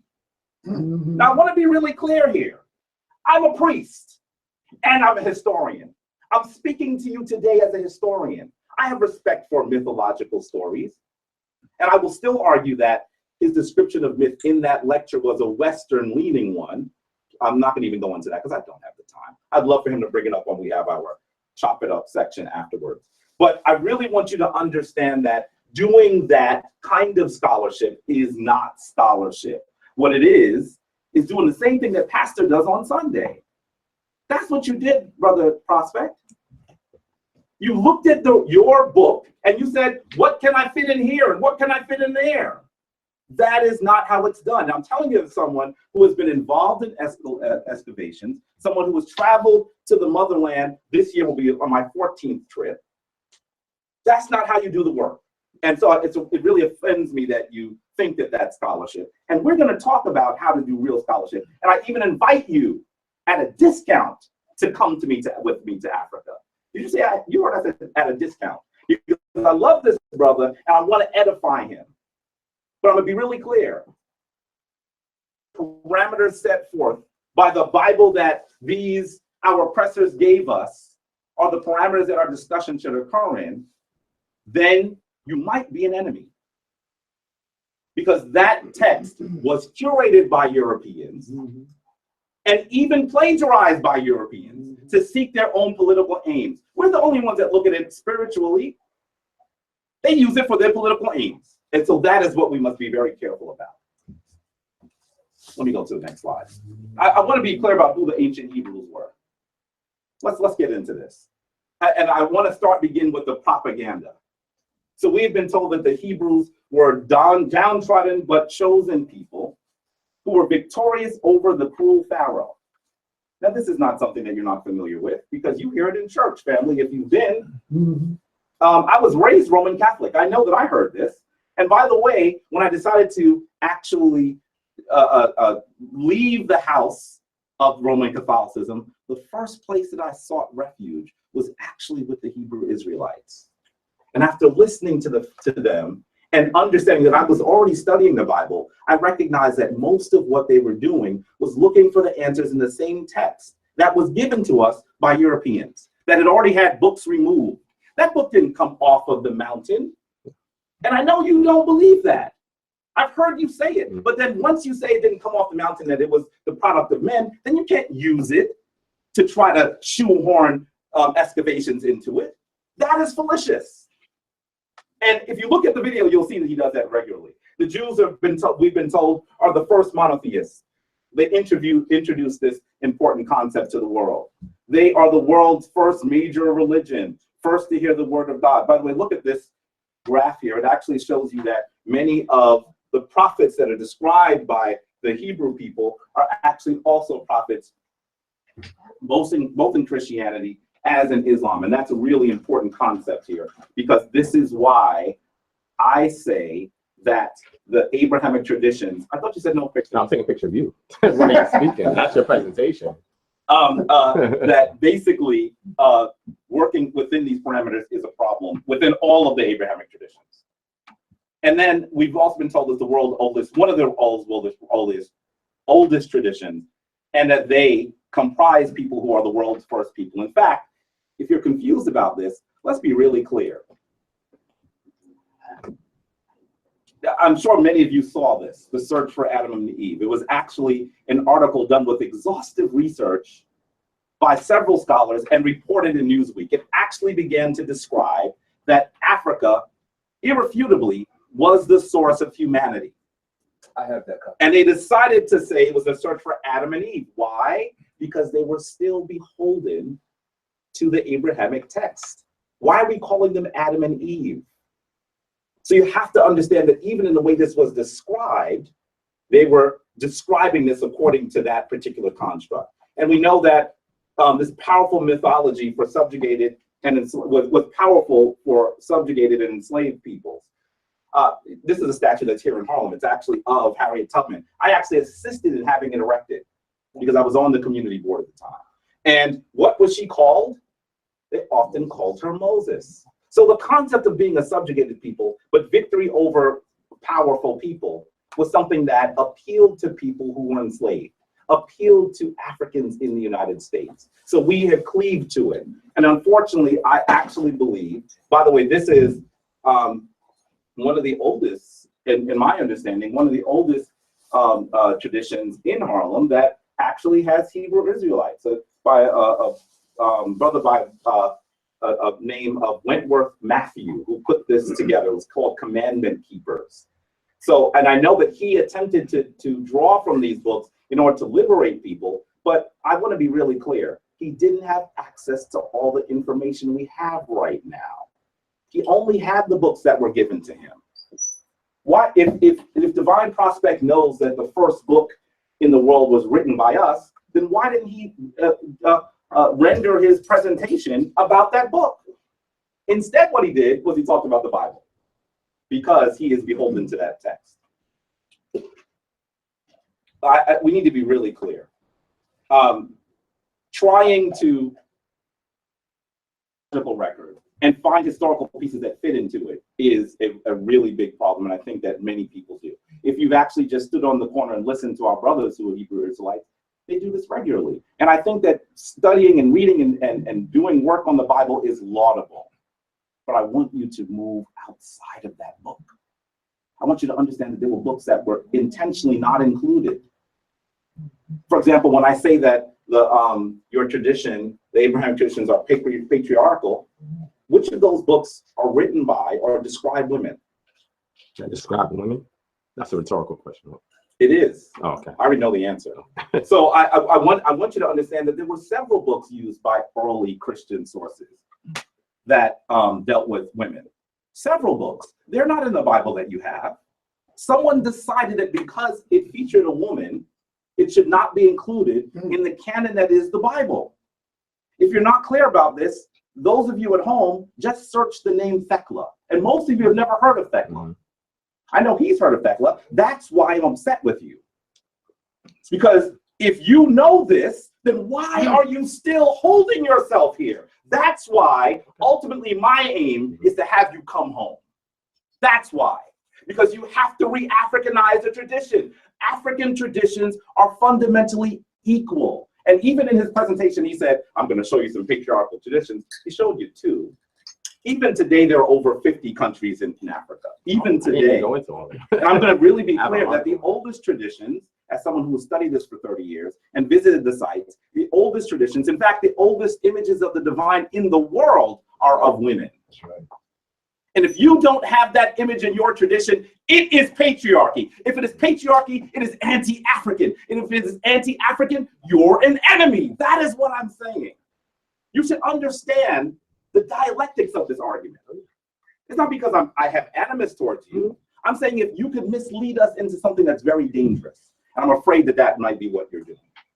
Let's talk about Abraham really quickly, because I want to be clear, as we talk about the Hebrews, we have to address those individuals that supposedly gave us creation, those people that supposedly are the patriarchs, the innovators, the creators of the Hebrew tradition.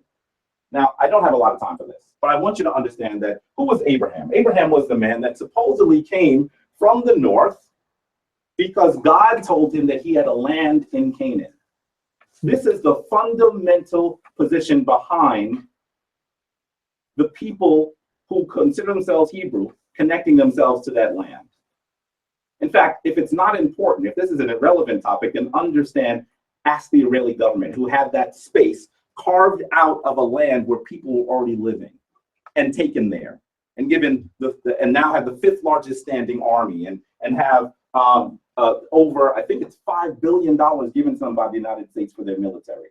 Understand that this situation is one that articulates that this biblical concept, this mythological concept, still lives in our life today, because your tax dollars, African Americans, go to arming Israel. Why? Because Abraham was sent down by God to Canaan. And I want to be clear that as we look at the actual record, we will recognize that this did not happen.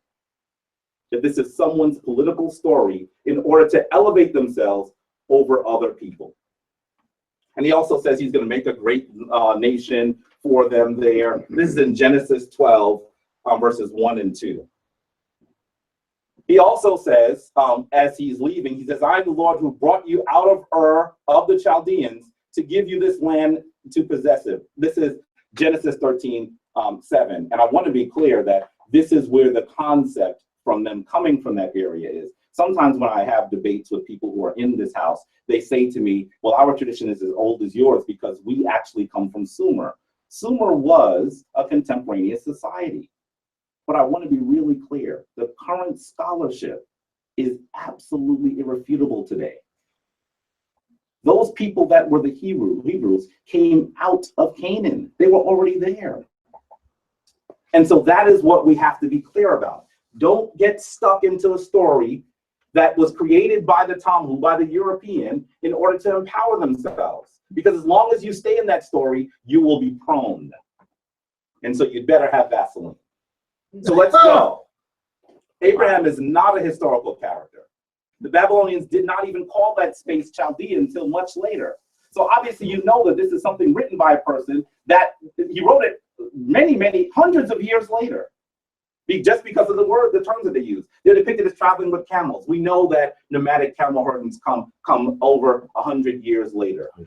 There's no outside source for Abraham. There's no archaeological evidence. And in fact, what we will see is that the Hebrew people worshiped the same God, lived in the same area, and spoke in the same language as the Canaanites. Why? Because their nation came out of it. And this is the book that I was referring to, that I believe that DivineProspect was mentioning, The Bible Unearthed. It's an excellent text, but it's not the only text that you can read. Virtually all of the scholars today are saying what they're saying. They're not saying it with the venom. Okay, here we go. Well, yeah. You know what, brother? I just got this book on Amazon. I'm going to give it to you because it says the same thing too. Gotcha. And what's the copyright date on here? It's old. You know why? Guess why it's old? Because this has been settled for 40 years. Okay, so you're the only one debating it. And you're like, that's why. Okay, so take a look at this piece. And now I don't have any sound. Uh-oh. I'm not going to even stress it. No. I'm going to talk through it. You sure? This video actually has you hear Israel Finkelstein and Neil Silberman talk about the fact that now modern scholars understand that almost all of this period, the patriarchs, before almost all the way up to Hezekiah, is virtually all mythological. All mythological. So that they didn't come forward from Kemet. If they did, they were the Hyksos. This is why I said if. I'm going to get into that if I have time. And so let's be clear, they were not enslaved in Kemet. They were not enslaved in Kemet. They did not come from Ur under Abram. They did not do wonderful things against other people under David. They did not build, Solomon did not exist. And let's go even further. Joshua never led a battle to actually find Canaan for his people. Those people are mythological. And you know what? As a priest, let me step back and wear another hat for a second. There's nothing wrong with myth. But when you try to make it history, you find yourself in a difficult place, particularly when you're using someone else's story. That's when you find yourself in a difficult place. So here's a source from Paula McNutt. It's actually from 1999. It's called Reconstructing the Society of Ancient Israel. And I want to be clear that she says right here, I'm not going to read the whole thing for time's sake. Abraham is identified as coming from Ur of the Chaldeans, but the Babylonians were not known as the Chaldeans until much later.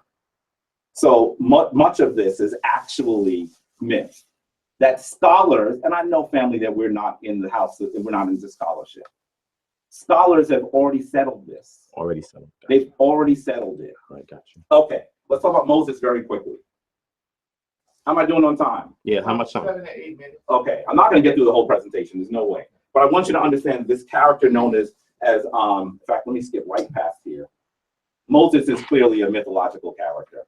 By the way, saying that there's a person named Moses is like saying there's somebody named John. Are there any Johns in the room right now? They did say someone named John. Well, that would mean that you're Moses, because it's the same exact thing. In ancient Kemet, the name Moses was a very, very common name. It's usually rendered Meses. Yeah. And so to say someone is named Moses and not give any other information is telling you that even those people that put it forward were trying to explain a mythological story. It isn't until perhaps the 3rd century that people truly begin to really believe that it is a historical story. Now, let's be clear. If Moses leaves Kemet with 2.5 million people who are the primary workers of a nation, there will be an archaeological and a historical record, even if the Kemetic people didn't want there to be a record. Because if 2.5 million people left the United States, you would know it. You would feel it. There'd be an impact. By the way, I know that this is because people are not familiar with Kemet, and as someone who has visited there 13 times, I want to tell you something very clearly. When you go into the desert, what will you find? It's not that you find nothing. That's the way that the biblical story makes it sound. You'll actually find Kemetic outposts because they actually stationed security there. How could 2.5 million people search in the desert, not leave any trace, by the way? By the way, right now they're flying over with planes looking for any bit of metal and have found nothing. There would be a record of them. They would encounter the military. But they did not because they weren't there. And that's the major problem that we have. That we talk about a pharaoh who is not named. Why? Every ruler, and you look in here, by the way, if you look at this, oops. If you look at this, you'll actually see the name Meses in it. You see the foxtail? So was this Moses? Hell no. I want you to be clear that this is an error that we have to stop making. And in addition to that, you need to recognize that if every king had 5 names, why did they give 1? Because they're talking about a mythological story. We can go further and say that Canaan, during the time that we're talking about, was actually a province of Kemet. So why would you run to Canaan when it is actually run by the people you're running away from? This is a myth. This is not a historical story. So you have to be very clear about how this works. I don't have 2.5 minutes here. What do you have? I have 25, so I have 5 minutes. Huh? I have 5 minutes, and that's without any grace. Is that good? Okay. You want Look. It depends on where you started. I started when I started speaking. Okay, anyway. So understand that this is a very, very important. By the way, this stele comes from underneath the city known as Bet Sha'an, because they thought it was a Roman outpost. And when they started digging, they started finding Kemetic artifacts because Canaan was a Kemetic outpost. Why would you flee into the hands of your oppressors and not find your oppressors when they're stationed all throughout the desert? And then be there for 40 years with 2.5 million people. Listen, stop it. Stop it. By the way, here's the article. I don't even have time. It's in Urban Anthology, and it actually describes the fact that they now believe that the Kemetic people actually were in control all the way up to Tel Aviv. This is new scholarship. Past Bet Sha'an. So that entire area was run by the Kemetic people. By the way, this explains the story that you don't understand, which is the story of Noah's sons. It was a political discussion. I hope we get a chance to talk about it a bit further. Now, and you're looking here. By the way, this is from Moore and Kelly. And it says, most histories of ancient Israel no longer consider information about the Egyptian sojourn, the Exodus, and the wilderness wanderings recoverable or even relevant to Israel's emergence. Most important is the fact that no clear extra-biblical evidence exists for any aspect of the Egyptian sojourn, Exodus, or wilderness wanderings. It did not occur in history. By the way, if you think that your ancestors enslaved people, and you are now able to prove that they didn't, and you're still telling that story, then you actually are disrespecting your ancestors. That's what I was referring to in that statement. So I think I took off about 3 of your comments. I know you didn't understand. And take a look at these people. You actually mentioned that when Abraham was enslaved, he was probably enslaved under the Mentuhoteps. You said that. Yes, he said that. Mentuhotep? The Mentuhoteps. I don't remember saying that. I have the video. I'm not going to do it because I don't have time. But look at these black brothers here. What you're saying. Look at these black brothers here. This is a disgrace to the ancestors. Wait, you gotta go back. This is a disgrace to the ancestors to speak ill of them in that manner. Brother, I'm praying for you as a priest because they're going to come after you for that. There will be a reckoning. Our ancestors are not flaccid. Something will occur when you violate them. And I'm afraid that will happen to you because I know that it's not intentional. By the way, these are the Hyksos, right? I have 2 minutes. I don't have time to talk about the Hyksos extensively, but I want you to understand that they were welcomed into Kemet. And then in a few short years, what did they do? They took control of Kemet and were brutal oppressors. Brutal oppressors. By the way, during this time, it is known that they were not literate either. When they do their Keper statues, I'm going to pass this around for you to take a look at it. Please handle it delicately. Usually Keper statues have words on them. But when the Hyksos depicted them, there were no words because they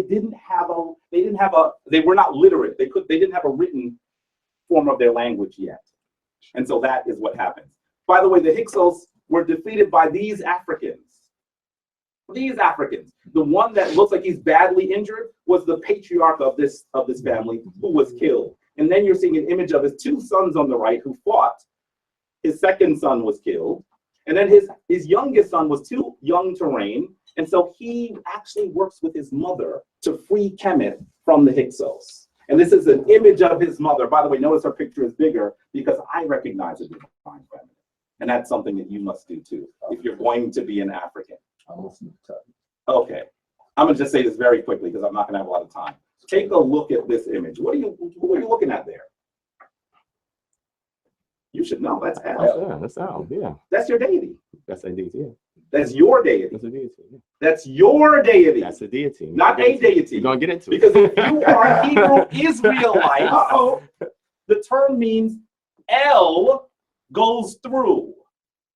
So that if you call yourself Israelites, you are still giving power and honor to this pagan deity. L. You said pagan deity, right? He's a pagan deity. I don't subscribe to that. You No, call me a I pagan got too. you. No, I I'm didn't saying- call you that. But I got I'm you. saying that is what most people in your tradition would believe. Okay. So There we go. I'm explaining it in a way that I hope you can understand. Okay. Really quickly, if you are giving up Kemet for a society that comes forward at best, I don't have time to describe all this. At best, if I'm generous, if you get rid of all of the mythological descriptions, every single last one of them, because we're talking about history here. If you get rid of them, you say that the Hebrew people emerged in the late 8th century BCE. You are giving up. I thought you were giving me grace time. It's 30 right now. Okay, no, I'm good.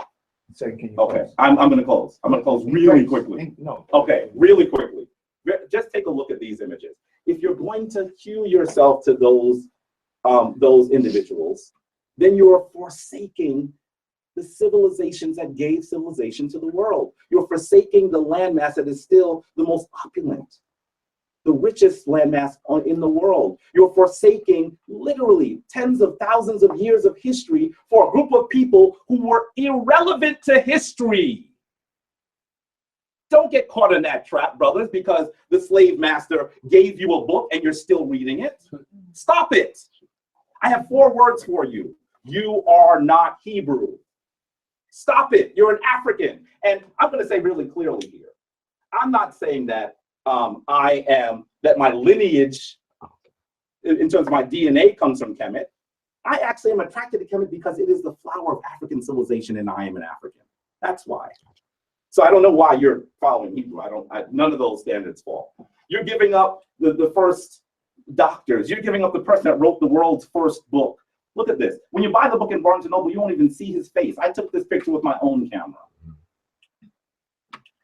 You're giving up mathematics.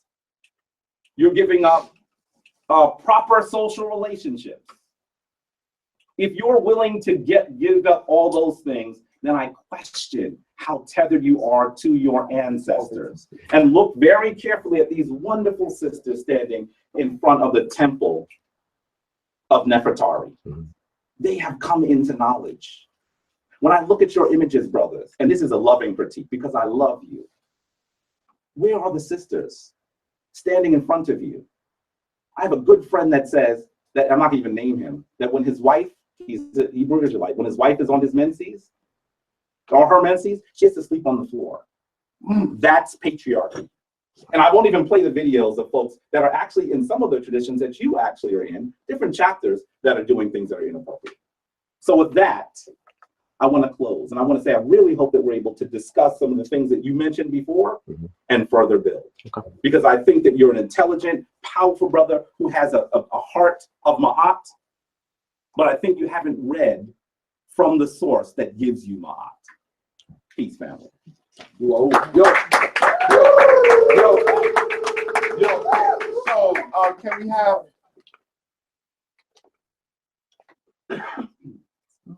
So we can do a couple of quick things. The first thing is we can have both the brothers come up. They finish their formal presentation. and shake each other's hand. Then we can decide if we need a 4 or 5 minutes break. We have some new people, new brothers that came I would say, Reggie, real quick. Yes. I would say, Yes. let's give them 5 minutes apiece to rebuttal, because Divine might have a rebuttal that he got, and then Jabari could rebuttal. Then we bring them back up. I thought we were gonna have an hour to discuss what we talked about. Yeah. Okay, so That's that's why- what y'all that's talking what we about. agree. Yeah. Yeah. Okay. Yeah. I mean, so- if you, yeah, I mean, that's fine. So I don't know That's why you spent 30 minutes doing a rebuttal. because Where's your no, argument? because when we talked, you said Okay, that I this could is do what I that. don't want. That's why I So went here's the there. thing. So But it's okay. can both It's the brothers good. come It's up, okay. right? So now we're just trying to find the rules of Yeah. engagement, right? But I do have to announce another Hebrew camp is coming here, or two. There's brother High Priest Daniela, and there's the warrior Hebrew brother Hashar, and they're there for the audience to see. So we have enough. Herman Small. Oh man. Brother Okay. Herman Small. Now, And can I say one thing? This is not a debate piece. I just want to say that while we don't always see things exactly the same, and we came with some fire, because that's what you do in debates. The reality is that you are all welcome here, whether you agree with what I said or not.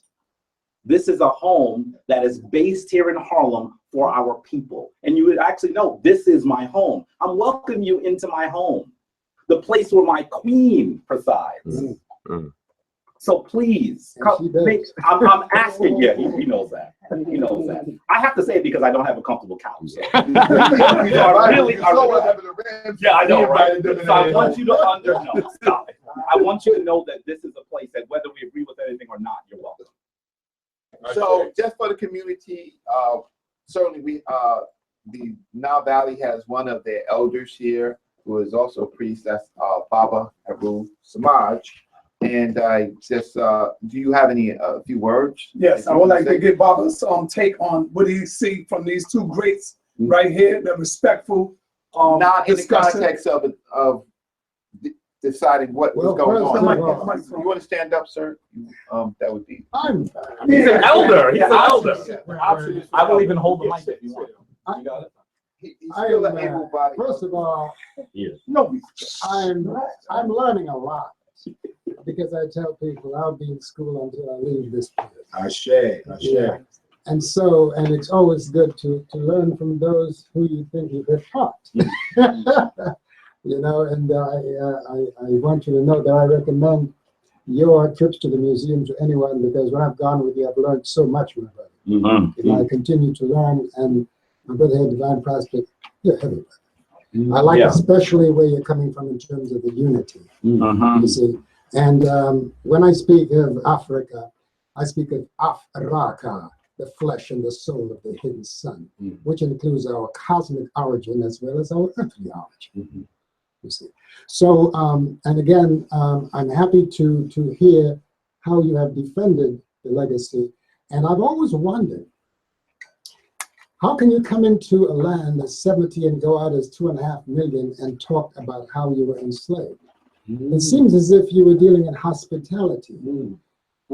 I remember reading, because I grew up in the Christian church, and my father was a minister, and he was the one who put me on this path, because he said, based upon his reading of the Bible, and I used to make buttonholes in his tailor shop, he would say, "Son, you know something? I think I'm in the wrong house." He says, because based on my reading of the Bible, we are children of Ham, and we are in our uncle's house. Because if you say that Mizraim, Canaan, Kish, and Putapata are the Africans of the Nile Valley regions, then it seems to me as if that's what we people who call ourselves Africans should be about. Our father's word. I mean, we're going to respect Uncle Shem, but Uncle Shem is not my daddy. He's my brother. You see, and time again, we rescued Abraham and Sarah from starvation. God said, "Go to a land I will show you overflowing with milk and honey." There was no milk and no honey. God was wrong. There was starvation. Where did they come? Into the Nile Valley. Where was Moses born? In the Nile Valley. Educated where? In the house of the Nasut. Okay, in the 42 oracles of Ma'at, from which he took at least 7 of the Mosaic Decalogue, right? Hospitality shown to Moses. Yeshua, who then is called Jesus, He likewise, we read that his mother brought him in there, and this is their myth. And so I'm saying all of this hospitality, even the Prophet Muhammad, his fellow Quraysh, they came into the Nebuchadnezzar's court and were given refuge. So all of the Shemitic family, my beloved brother Shem, saw hospitality, total hospitality in all of their history that they are writing about based upon this book written by King James. And all we hear about is some exodus of some Pharaoh who is never named that is supposed to have treated the Hebrews harshly. So I've always wondered, you see, that's the reason why I'm not an Egyptian. I'm a Smaitawian, because the place now is called Egypt. It was just a northeastern section of Smaitawi, united two regions, which is not just a geographical designation, it's the heaven and earth, the spiritual and material realms. This is what we were about. So again, and I need to say this, beloved brother, you know that what happens in the cosmos is mirrored on the earth plane. During the age of Taurus, bull, during the age of Aries, male ram, we had the patriarchal order ushered in, and it continued up until the Piscean age. But now we are in an androgynous age. And let's understand the proper use of androgynous, not that you're going to have your wrist getting limp. It means that you're recognizing the internal feminine in your right brain as well as the one on your left. You see? So that you become ambidextrous and a balanced person. A complete person. And you honor the divine feminine first and foremost, because if in the beginning was the word, I beg to think that the word came out of the womb. Because even the mouth is a womb out of which speech comes. So again, it's the feminine principle that we must exalt. That doesn't mean we're putting ourselves down by any means. But any man who doesn't respect his mother, she should have snuffed him up. Having said that, I do believe that you don't respect that mother, but I got you. Thank you. Isaac Hayes just came in the building. Hot butter soda. Isaac Hayes joke. You can dog king him. Okay, so we appreciate that. We have other elders or other positions in the room, so I'm going to pretty much ask one of the Hebrews with an office. It could be any one of it could be Brother Hashab, Brother Daniel, or Captain Tazariak. Who y'all elect to speak? Tazariak? I want to hear Tazariak, because I hear about you a lot, brother. I see him a lot. I hear about him a lot. And he's a senior officer, I believe. So yes, he speaks. Do you want to stand or sit? I'll sit. I mean, I don't think I got to stand, right? I wasn't prepared to speak. I didn't see Prospect's presentation, but if I was to speak based on what you said, I believe the debate was which one was better for our people, right? And I actually like those type of debates, because that's really what I'm about. I ain't really about frivolous debates. I would rather have something that actually benefits the people. The problem that I see, and a lot of times we always end up coming back to the same thing. Like in your presentation, again, I didn't see Prospect's presentation. Right. But in your presentation, you started off by scolding Prospect a little bit about not sticking to the subject, but you didn't stick to the subject either. What I saw more so is what I usually see, the condemning of everything in the Bible, whether it be Noah, Moses, the flood, Exodus, whatever the case may be, how we didn't exist until 8 BC or whatever. But I didn't see in none of your presentations how Kemet or African culture would be better. Like, if we're going to say which one is better, I wouldn't come and attack Kemet. I would show the laws that we have. Like the elder brother said right here, he said that had 42 laws of Ma'at. Now, one of them came out of your mouth on the lecture. If I was doing it, I would have brought up some of the 613 laws that we have. How brotherhood is the answer. How this is the answer. If we're going to have a what is better, Kemetic or Israel, we have to remove ourselves from keep saying stuff that didn't exist, because then you can go into a realm of things that Kemet has said that is also would be mythological to us, because we're coming from two different worlds. We the Israelite world, you the Kemetic world. So of course, because you're Kemet, you're going to look at what we say and say, oh, that's crap. We're going to look at what you say, and that's crap.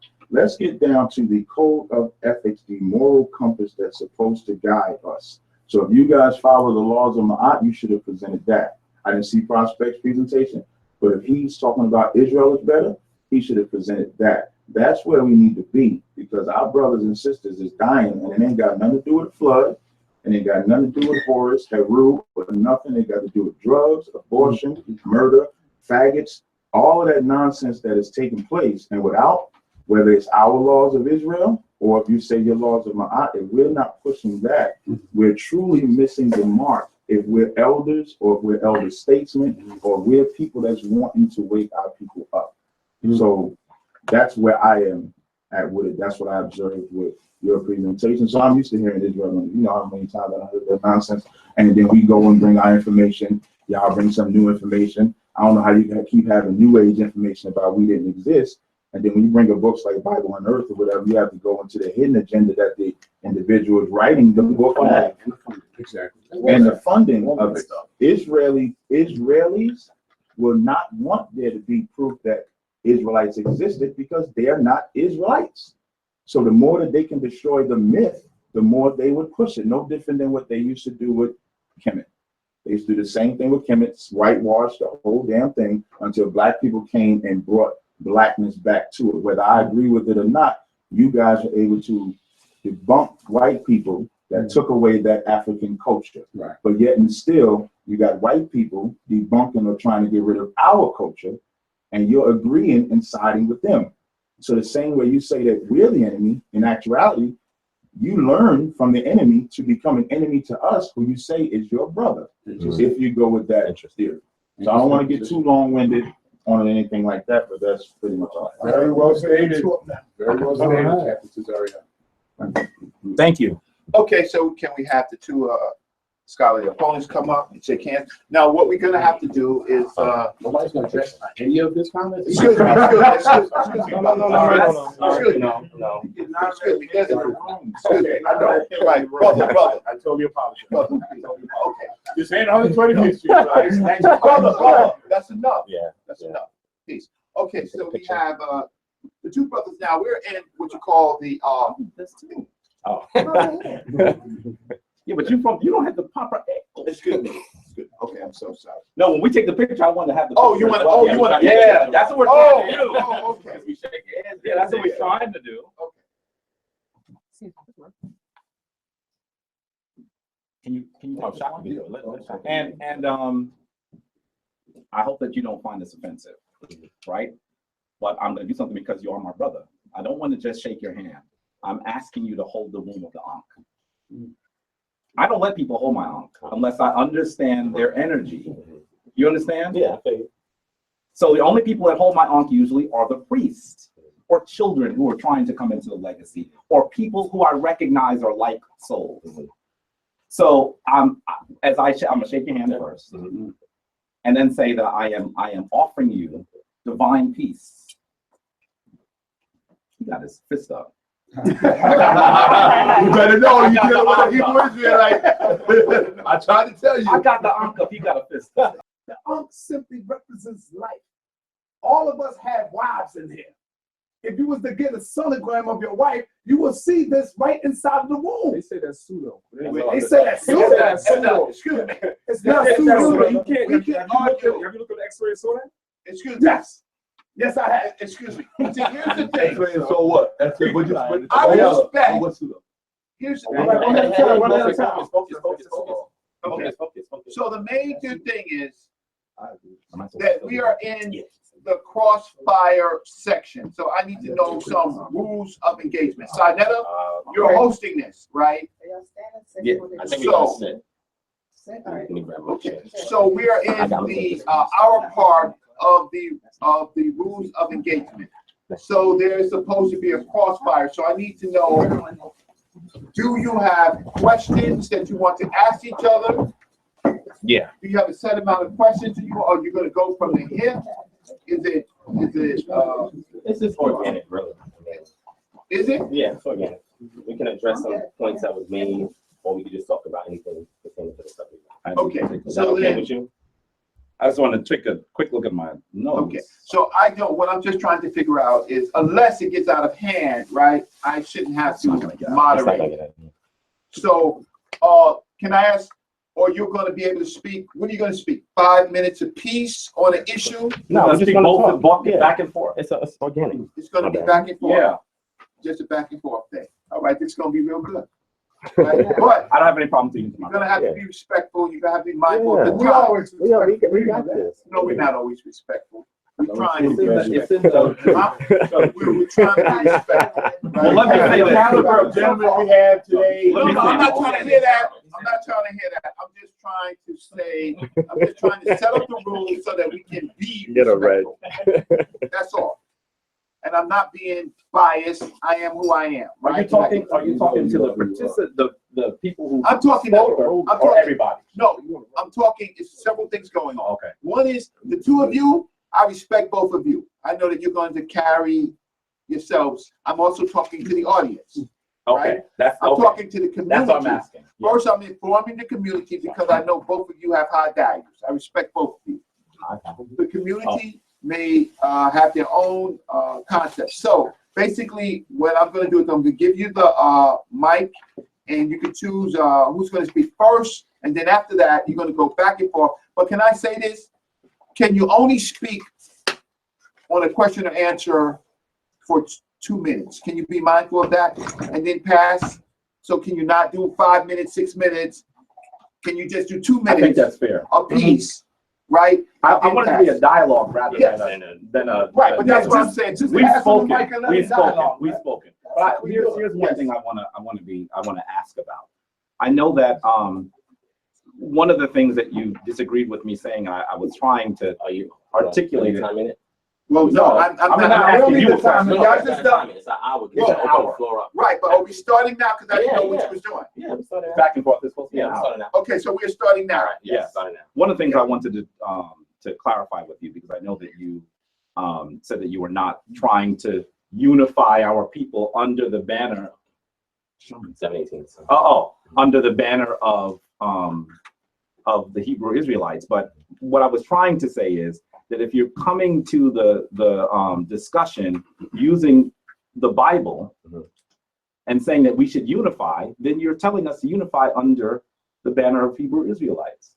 If you tell me that the story of Noah and his 3 sons is something that is actually historical, which is the way that you rendered it, then you're saying in this presentation? not in this presentation. You didn't deal with none of the issues, brother. Well, We agreed. hold on. On We're gonna get title. into that. Okay. We're gonna get into that. Okay. Yeah. But you know, if you're saying that, you know, you're going to talk about the story of Shem, Japheth, and Ham, and then you say these are the people that has something to tell us about ourselves, then you're actually describing it as a historical story. And so that's the challenge I have. And if you're doing that, then you also must believe that Noah took a boat and carried all of the animals on the earth with him. Everything, and none of them ate each other. He had all the insects. You know how many varieties of insects there are? So I'm just that is a challenge. So when I heard you say that, that is why I said that what you were doing was not scholarship. So I want you to talk to me about how you see the story of Noah and his sons fitting into the historical record. From there, Into I'll the be able to historical answer your record. question. Absolutely. All right. So what the thing that we have to discuss in regards to unity is the brother brought up unity. And because I am a Garveyite, Marcus Garvey was a Catholic, and Marcus Garvey had a Bible, and Marcus Garvey quoted from the Bible. But that did not prevent him from unifying more people than any of us can do in here in a lifetime. So we have to give respect to that ancestor for doing that. And he had the Bible, right? Now, what we would differ is you would say, well, we gave him information that you have today. He wouldn't reference the Bible. That would be your subscription. And I would say if he had a more of a corrective understanding of it, then he would still hold true to that, right? And I say that because it is a cultural work. It's a work that a culture combined and aggregated over a period of time, because that's what culture does. You teach social principles, you teach ideas, you teach what's desired, what is not desired, and you pass it on from generation to generation. Typically, cultures are contained within themselves, so that way they know what's native and what is foreign. Culture was not designed to be a religion. And that is what the oppressor has done. He has taken culture and made it a religion so that way the principles of the culture can benefit his people and his community. So the reason why I'm saying this is that when we deal with the story of Noah, Ham, Shem, and Japheth, if you watch the video that I showed you, I was making a correlation in regards to those stories and what we see in the historical record. I was not saying that they were the same thing. What I was doing was I was showing similarities, because if you look at the text itself, we have myths in the Bible, we have legends, and there's history in the Bible. All of these things are in the text itself. I don't deny that. But the problem is, it's not going to be of value to anybody that's not part of the culture. So when I present it to my community, just like when you talk about any kind of, for example, the book of the Heavenly Cow. If you was to read the book of the Heavenly Cow and share that with people, would you say that is how the sun started its courses throughout That's the the year? difference. No, I wouldn't. I wouldn't do that. Okay, so let me finish. So being that I was on a platform that was not just my community, but it was also a Kemetic community, and the objective of that lecture was unity. Then in describing the story of not Adam and Eve, I use that too, but of Noah, Shem, and Japheth, I was trying to explain what the myth is teaching in regards to. No, I asked a question for him, but here's the problem. Here's the problem. Don't worry. That was wonderful, but you didn't answer my question. I was gonna try to get there, and then I got interrupted. I was gonna. Now, do you know what my question is? Yes, I remember what your question is. Listen, in your lecture, you actually gave a date for that occurring. For what occurring? You were talking about when you thought the flood could have happened. I gave a date. What date was that? You put it in the historical record. This is when the flood would have occurred. But what date was that? You want me to play the video? No, I'm saying if you don't. But did you do that? I don't remember putting the date, because I believe. Wait. I don't believe. Wait. No. What you're doing right now is that semantics. No, it's not semantics. What I'm saying to you is you said, look, here's a story about a flood. This is probably what happened. This is probably the flood of Noah. That story about a flood was a historical event. Okay. So when you wait. This is the problem, which I want you to understand what my problem is, because if you do, maybe we can really go someplace. If you say, here is the story of Noah with his magical boat and his 3 children that populate the whole world. And then you say, here's a story about a historical flood. This was probably the flood. Then what you've done is you've rendered the flood and Noah to that historical event. And I'm gonna say one more thing before I pass it to you. There are many older flood stories. When did I disagree with that? I'm not saying you didn't. Oh, okay. But I'm saying, then why did you choose that? Wait. Then why did you choose that one? Okay. As to connect to history then? Okay. So also, if you look in that lecture, I mentioned other flood stories. Again, an historical event happened, and cultures tell what occurred based on their worldview. So that is what I was conveying, that all these cultures have their own way of passing this information down to their successor generations, so they can understand from their worldview at the time, what some people will call spooky today, why the entities or the patron deities that they subscribe to allow these events to happen. We see this in various cultures. So it's a cultural paradigm that I was expressing to the society with the express intent and purpose of uniting the community. So because I have a particular paradigm, I was teaching it from my paradigm. Now, if you want me to sit here and have an objective conversation with you, sans my paradigm, well, we could do that, but you won't allow me to do that, right? So hold on. I didn't interrupt. That's why I angled it the way that I did. And anybody can go back and watch that lecture from 2014, and they can see what my intent and purpose was. And it was not to mislead nobody. It was to show similarities, to bring a conversation to the table that was not happening at the time. So this type of dialogue is a result of what I wanted to happen from my lecture. And I'm glad you watched it, and I'm glad you promoted it, so that way we can have this type of dialogue. Please watch it. So yes, please watch it. The brother and the brother has a powerful mind. And you have to watch it, and watch it in sync with everything else that I teach, and hopefully that can bring more understanding. But with that, what's the name of the lecture? Hold on. What's the name? Does the Bible provide insight on the condition of blacks in America? Okay. You have a chance to All right. comment on that. Can I ask the question now? You have about 1 minute. Can I answer the question? You have 1 minute. Excuse me, Divine. You have 1 minute to say what you're going to say. Okay, and right. The question. That's okay. it. Oh, man, that's fast. I didn't even get to prepare my question. Okay. So you had mentioned that the earliest record that we have of the ancient Israelites is late 8th century, and you're saying this story is new as of the late 8th century. That's not what I said. That's not what you said? No. Then what did you say in regard to the 8th century? So I can read this Well, out of my obviously question. that's not what I said, because I said that it's possible that the Hyksos were actually the Hebrews. In the 8th And century? that occurs in the 13th century. Can you refer back So I want to the be really 8th clear. century? Yeah, I said that they were not a nation until around the 8th century. 8th century, so 800. Because 700 even if you BC. want to go, and I think you might have done this. If I'm wrong about this, then I apologize. Mhm. I think you might have even went to the Merne Ptah. Yes, you did, because you mispronounced the word Merne Ptah. Anyway, listen, you even talked about Merne Ptah, right? Or you can even see Meren Ptah. Yeah, Merne Ptah. That's not what you said. No, that's not what Okay. But I want to be Okay. clear. Uh-huh. I want to be clear that if you go to that, you will note that Israel is not the only group of people that are mentioned. I agree. And all the other people that are mentioned have the city determinative. I agree. And so if Israel doesn't have the city determinative, It denotes a people that occupied a right, region, and I agree with that. Wait a minute. And Wait. and I have the archaeological reports if you want to describe, Okay. if you have to look at the way that those people are rendered on the stele, which I've seen with my own eyes. Can you read this? So I want to, of course I can read the Okay, stele. can you It bring takes it me a up? long time. No, it's okay. But I'm going to Because tell you. I've also read the stele. But I wanna want you to. see But I how we- want you.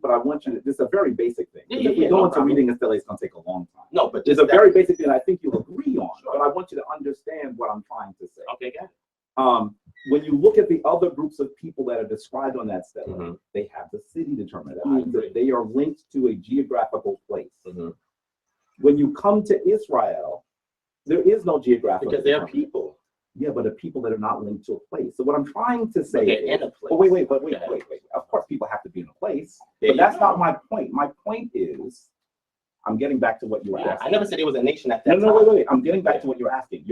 What I'm saying is that it isn't until the 8th century, generously, that they become a nation and yield the mechanisms of state. Okay, That's no the problem. important thing. All right. So Okay. yes. So what I would say, 8th century is 800 BCE to 700 BCE. So make sure we keep these dates in mind, because I'm going to show them that that's not the case. If you want to be generous, even according to the chronology that most archaeologists agree today, you have to push it at least to the 9th century BCE. And that's looking at extra biblical artifacts that verify that these people were a nation at that time. So it's okay. And when we get into it, I can show it, and Shaka shaking his head because he knows, because he read a book where references was made on it, and Israel Frequency even has articles on it, right? So that's my question is, I believe that he's misrepresenting. He's misrepresenting when these people emerged as a nation. Now they've been a people for a while, and I wanted to get into some data regarding that. But as far as a nation, they pre-existed the 8th century BCE. And if we pull out the artifacts, especially those of the Assyrian What is your artifacts, you'll be able to reference? see that. What is your reference? Because I'm gonna have to ask him for a reference too. So what's your Okay, let me reference bring for it up. that, so the audience can know, and if Sure. you have a reference? Well, for this. I don't think that. questions now? After we Yeah, finish after with you go. our dialogue. Okay. I want to be clear that I don't think we're disagreeing on the references. I think the challenge here is that we're disagreeing on what a nation is. No, And I think that, I agree. because I'm not saying that they didn't exist. They had to exist before they created a nation. But as a nation, they pre-exist the 8th century BC. That's all I'm saying. Okay. And I'm saying that is a low chronology. Middle East world let me view say that you're this. Let me say proposing that this. has been Let me challenged say by this. other I'm peers. even willing to give you 100 years. Okay. And give it 9th century. I'm willing to give you 100 years. Okay. 9th to 10th century. I got you. Now he wants me to give him 200 years. Yes, I can show. What I want to say to you just said 9th. Yeah. I'm going on what you No, said. I was saying that because that's if you're being generous, you should push it to the 9th century BC. So I'm being generous. I'm Okay. pushing it to the 9th I century. just need to get to a point But where you I speak wanna- for 2 minutes and then pass. I want to be This really thing's clear. confusing me. I want to be really clear that as we look at this issue, Mhm. you said when you talked about Noah and his sons, is you said that you were coming from a paradigm. Yes. I want to be really clear that history and the archaeological record is not a paradigm. I agree, but It exists or it does not exist. It uses And so those when you said Noah, I'm Mhm. staying on this because you still have not answered the question. You've spoken for a while. Okay. When you said that Noah, now we see that the biblical story has something here. That's a direct quote. Because- And you know why I did that? Yeah. Because I actually said to my queen, "Did you get what he just said?" She said, "No." I played it again. She said, "I still didn't hear." I said, "He's actually saying that Noah and his magical boat occurred.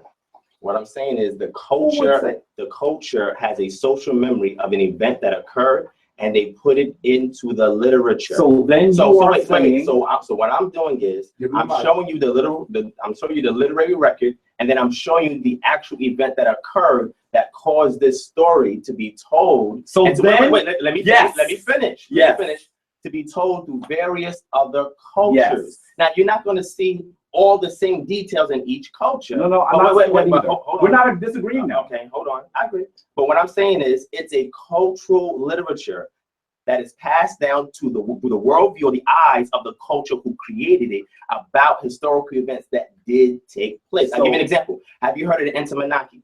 Do you know what that is? Brother, No, I'm asking you a are question. now asking the grandfather to recount the story of the Give me my- great-grandson. Okay, so I want to be really so clear. that's the case. I want to stay with Noah. Okay, so wait. Because we're both talking about Noah. I answered your And question. you sliding. No, I'm not. I No, answered your but I question. want to hear but listen to what you said. Mhm. Listen to what you said. Yeah. You said that these people are telling a story that occurred through their cultural lens. Is that From what they viewed according to their cultural. Yes, but if they viewed it, you're saying it happened. Well, I'm saying that a flood did take place. Yes, and Brother, you said a and that- particular flood. A flood took place, and when you go into my lecture, I was talking about the glacial So that period. Hold the on. story of Noah is connected to the particular flood that you mentioned. I'm saying a historical event happened, and it was the social memory of that event was passed down to various cultures, and they did a telling or their worldview as to why it happened, and it was attributed to their patron deities that they subscribe to. That's And clear. That's what you did. but that's what I'm saying. I'm trying to convey so we can move forward. But answered because the I'm not question. even sure why you're not hearing yourself. Okay.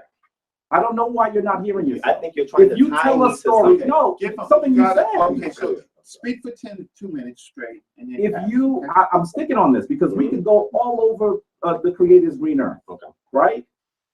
But this is the fundamental issue here. The fundamental issue is that what you are doing is you are looking at your religious, your spiritual, your cultural, I'll even give you cultural texts, and then that occurred in history and saying this is the event. That is what you did. What I'm When you, doing is wait, I'm let me going- finish. okay. Let me finish. Okay. When you do that, of course, all people retell a historical story according to their cultural mores. Okay. And why we so But if you, because then you're saying that the flood, according to Noah and his sons, which you then proceed to say these are the people of the planet, No, you're saying, but again, you're misconstruing the Okay, intention. so are of you that. advocating the mic or did you have? I'm very comfortable. Listen, I think we should have another discussion just on that. Okay, are We you can come talking in now? and discuss Give it. him the mic. I Okay. can't do it. No. I was just saying that I think it would be good for us to have another discussion just on that subject matter. Because I think when he did the HOK video with Shaka, that was one of the things he was saying. He was like, well, instead of dealing with corrective history, and I'm trying to deal with history, he said he would rather tell us the myth of Adam, Eve, Noah, Shem, Japheth, Ham. But now I'm removing myself from that because I'm showing the archaeological record and the evidence and the reports. And now he's bringing me right back to the text. What I did was I looked at comparative cultures. So if I see in a fingerprint on various cultures that an event took place, then what I do is say, wow, that's pretty profound that we have a consistent story through all of these comparative cultures. Did this event actually take place? And when we go and research it, we see how that culture perceived what occurred. And if you look at my definition of myth and legend, I say that it is a way for the author to describe a natural phenomenon based on the cultural lens on how they view the world. So this is why you have this type of literature that's going to be found in various other cultures and why they were perceived as such, because in the social memory, a flood occurred that adversely affected them. Maybe it caused them to migrate here, maybe it caused them to lose crops here, and they decided to retell it based on their patron deity that they subscribe to and why this patron deity allowed this natural phenomenon to occur with them. This is the literature. Now we can get outside of it and deal with the science. Then we can look at human migrations. We can look at the glacial periods. There's various things that we can look at. So when people tie me to just the Bible, that's it, just the Bible. And I'm saying, no, let's step away from it and let's deal with corrective history. And I'm going to show you why these cultures produce this literature based on a historical event that occurred. you have to be very clear that you are now saying that it's history. The And then you're event is trying- history. Yes, And I'm but if saying you're- how. wait, no, listen, no. You gotta Divine, give him 2 stop, minutes. stop You gotta it. just respond. 2 minutes. Listen, you are Y'all don't have to intelligent. agree with You each are other. intelligent. No. 2 minutes. He is Just stick to the point. intelligent enough to know what I'm saying. And you're dancing and dancing. No. Listen, this is not the rope-a-dope. This is really, really straight. Mhm. If you say this story of Noah and the flood occurred, and these are his sons that populate the earth, here's the story of a flood. Now we know the biblical story actually occurred. Then you're saying That's it's not a what I historical story. And I That's not want what to I'm be saying. really clear. I want to be really clear. There are lots of descriptions of floods. And I But agree. but wait, let me finish. It's not about whether you agree or not. That's the historical record. But you have to understand that when you actually are dealing with a tradition that is so heavily ensconced in a Western tradition, it I becomes, disagree let with me finish. I didn't even tell you what I No. disagree I'm with. saying the Western tradition part I disagree with. But go ahead. Okay. It's pushback. Then what happens is you end up making everything literal. When did I do When that? you say, Fine, just- when I'm you say Mhm. that there's stories of floods, they're not even talking about, they probably not even talking about actual floods. But because you begin to talk about an actual flood, you have become literal. So all When you these read, cultures wait, let me are finish. lying. When you, it's not, see, that's the issue. I've got it. Thank you. I did that to Because know your you bone. look at- Look. You look at that, if it's, you just said that means they're lying. No, and I'm saying that's what you're implying, that these cultures just making up a flood that really didn't even No. exist. You Okay, said this And is it could Brother, be listen, brother mythological. Divine. Excuse me, you got 1 more minute, you can't Brother talk, Divine, right? I love Give him Brother 1 Divine. minute. a flood I wanna ask means a question. many things. And also because your tradition, wait, let me finish. I thought I was talking. It's okay. His original Am I question talking? was on the flood. It's okay. And then Am I talking? his question, going back to him, It's okay. It's okay. I'm we're gonna- still on the first It's okay. question. No, it's okay. It's okay. So listen, just finish up and pass him the mic. Let me just say this. That's what it is. You can come back to it. No. I'm about to finish. One of the reasons why we have trouble with understanding a flood is also because you're coming from a tradition that's patriarchal. All humanity begins in a flood. And that's also the reason why you had trouble touching the womb. Well, not really. Because let me finish. Because the flood is how everything begins. Same thing in the biblical And so- account. Are you gonna stop him? I'm sorry. So could you on your phone? So- What? You gonna see? You gonna cut me off too? I got So, you. so, Don't use this I'm behavior. so I want you to understand that this is telling you about sacred principles. I'm not saying, and this is also the brother to Soria.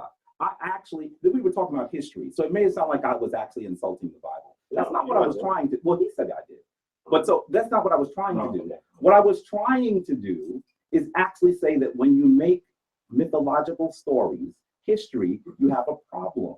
That was my point. And whenever you do that, and the reason why you've done that is because the Hebrew people have continued to insert themselves in the history of great nations. And the historical record says that those are mythological stories. 2 minutes. Oh, okay, wait. 2 minutes. Are you going to respond or you? Well, yeah. I need to drag it up. I'm gonna go to another. We gotta move forward. Right. Yeah, 'cause this- Yeah, on it.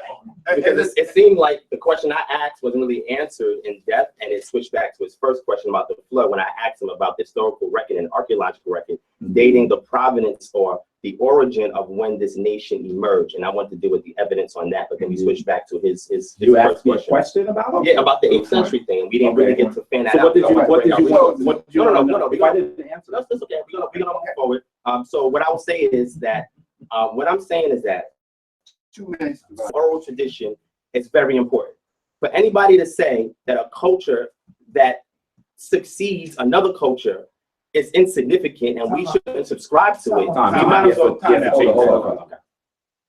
Right. On the debate, everybody knows. But listen, I don't understand why he's doing this. Everybody knows the flood story is in the Gilgamesh, right? Yeah, You just Gilgamesh. right, but you didn't mention that. No, I didn't get there. I said other cultures. Let's not create another debate. Don't do that. Don't do that. Because you yell at us when we do that. Don't do that. So what? You ain't God. You're the moderator. So what? So what? So what? Everyone. Calm down. At this point, I'm doing a good job. But for the scholarly integrity, for scholarly integrity, we have to talk. said he knows that Hebrew. So be Have you ever considered that the 8 people in the ark was explaining the process of mitosis? When the sperm hits the egg, it splits into 2, then 4, then 8. 8 people were in the boat, right? The boat is the mother, and the flood is the life coming out of the womb. That may be, but let's get back. We have. That's right. Look, all right, let's give them the floor. Come on. Okay. So, the Bible was speaking. I'm gonna return it back so that you could. It's cool. Divine is speaking. Divine. Let me just look at this clock, right? You got about 2 minutes to kind of digest it. So 7:42. Yeah. So what I was saying is oral tradition and social memory is very important. If people don't know what those terms mean, then that's a problem. Almost all cultures have oral tradition and a social memory. So in order for that oral tradition to be verified by the culture, it must use 2, 3, or more people to verify the social memory. If something has been passed on by my ancestors that the 9/11 towers were attacked, and then 1,000 years later, my culture decides to, hey, you know what? Why do we think that that actually occurred? You know, people do that now when they get into the Illuminati and all the other stuff, which is interesting. But if they decide that they wanted to create a story to retell the event that happened, the event was historical. But the purpose of the story is, how does that event pertain to these people? And that is what they're speaking about. An event occurred that is historical, and the culture is telling why it affected them directly. That's what we have in one tradition. It's in many traditions. So what I'm saying is, if all of these, and this is cultural studies, when you do comparative studies, you look at various cultures and find what is the common denominator between these stories. And if there is a common denominator, let's see that if it leads to an historic event that may have caused what we will call a migration route. Because if a glacier, see, I told you he was going to do it to me too. Hold on. If there is a glacial period where we have ice caps that are melting, and it is causing a flood to force people to migrate to other regions, when those people migrate to other regions and they split off, right, into various other cultures, and you have isolate groups there. This is when you look at genetic diversity, you look at isolation in regards to the gene pool. These things tell a story scientifically because an event had occurred and the people kept it in their oral tradition, created a social memory, and then they laid it down for successive generation to see why that historical event forced them to move to somewhere else, which adversely affected maybe something they had going on. And this is what I'm trying to convey to the brother, because the Israelite story is one tradition that holds to a historical event that happened, and they wanted to explain it in words and in terms that their culture can identify with. Okay, I'm done with that. So the question I want to ask Brother Jabari. I didn't. Okay, yeah, you had 2 minutes. Okay. No, he had 2 minutes, but he wasn't mindful. He had a question. I'm So sorry. you wanna No, I'm gonna go ahead. Ask the question. No. Because your question. you asked the question. Ask the question. Now it's your question. That's fair. I'm really not. I'm not. We're finished with the flood. Okay. Yeah, please. I want to be clear. There's several things that you said that I think you took out of even more. I mean, they were really severely out of context. Okay. I want to make sure that we're clear about. Okay, we're not talking about a flood. We're talking about the 3 people that populate the world Due to a flood. No, don't even talk about the flood. Don't talk about the flood. Don't talk about the flood. Who do you subscribe that those 3 people represent? That's a question. That's a question. Okay. So I thought I was asking. Yeah, but you had 2 minutes, so you could. Yeah, but I don't need to speak for 2 minutes necessarily.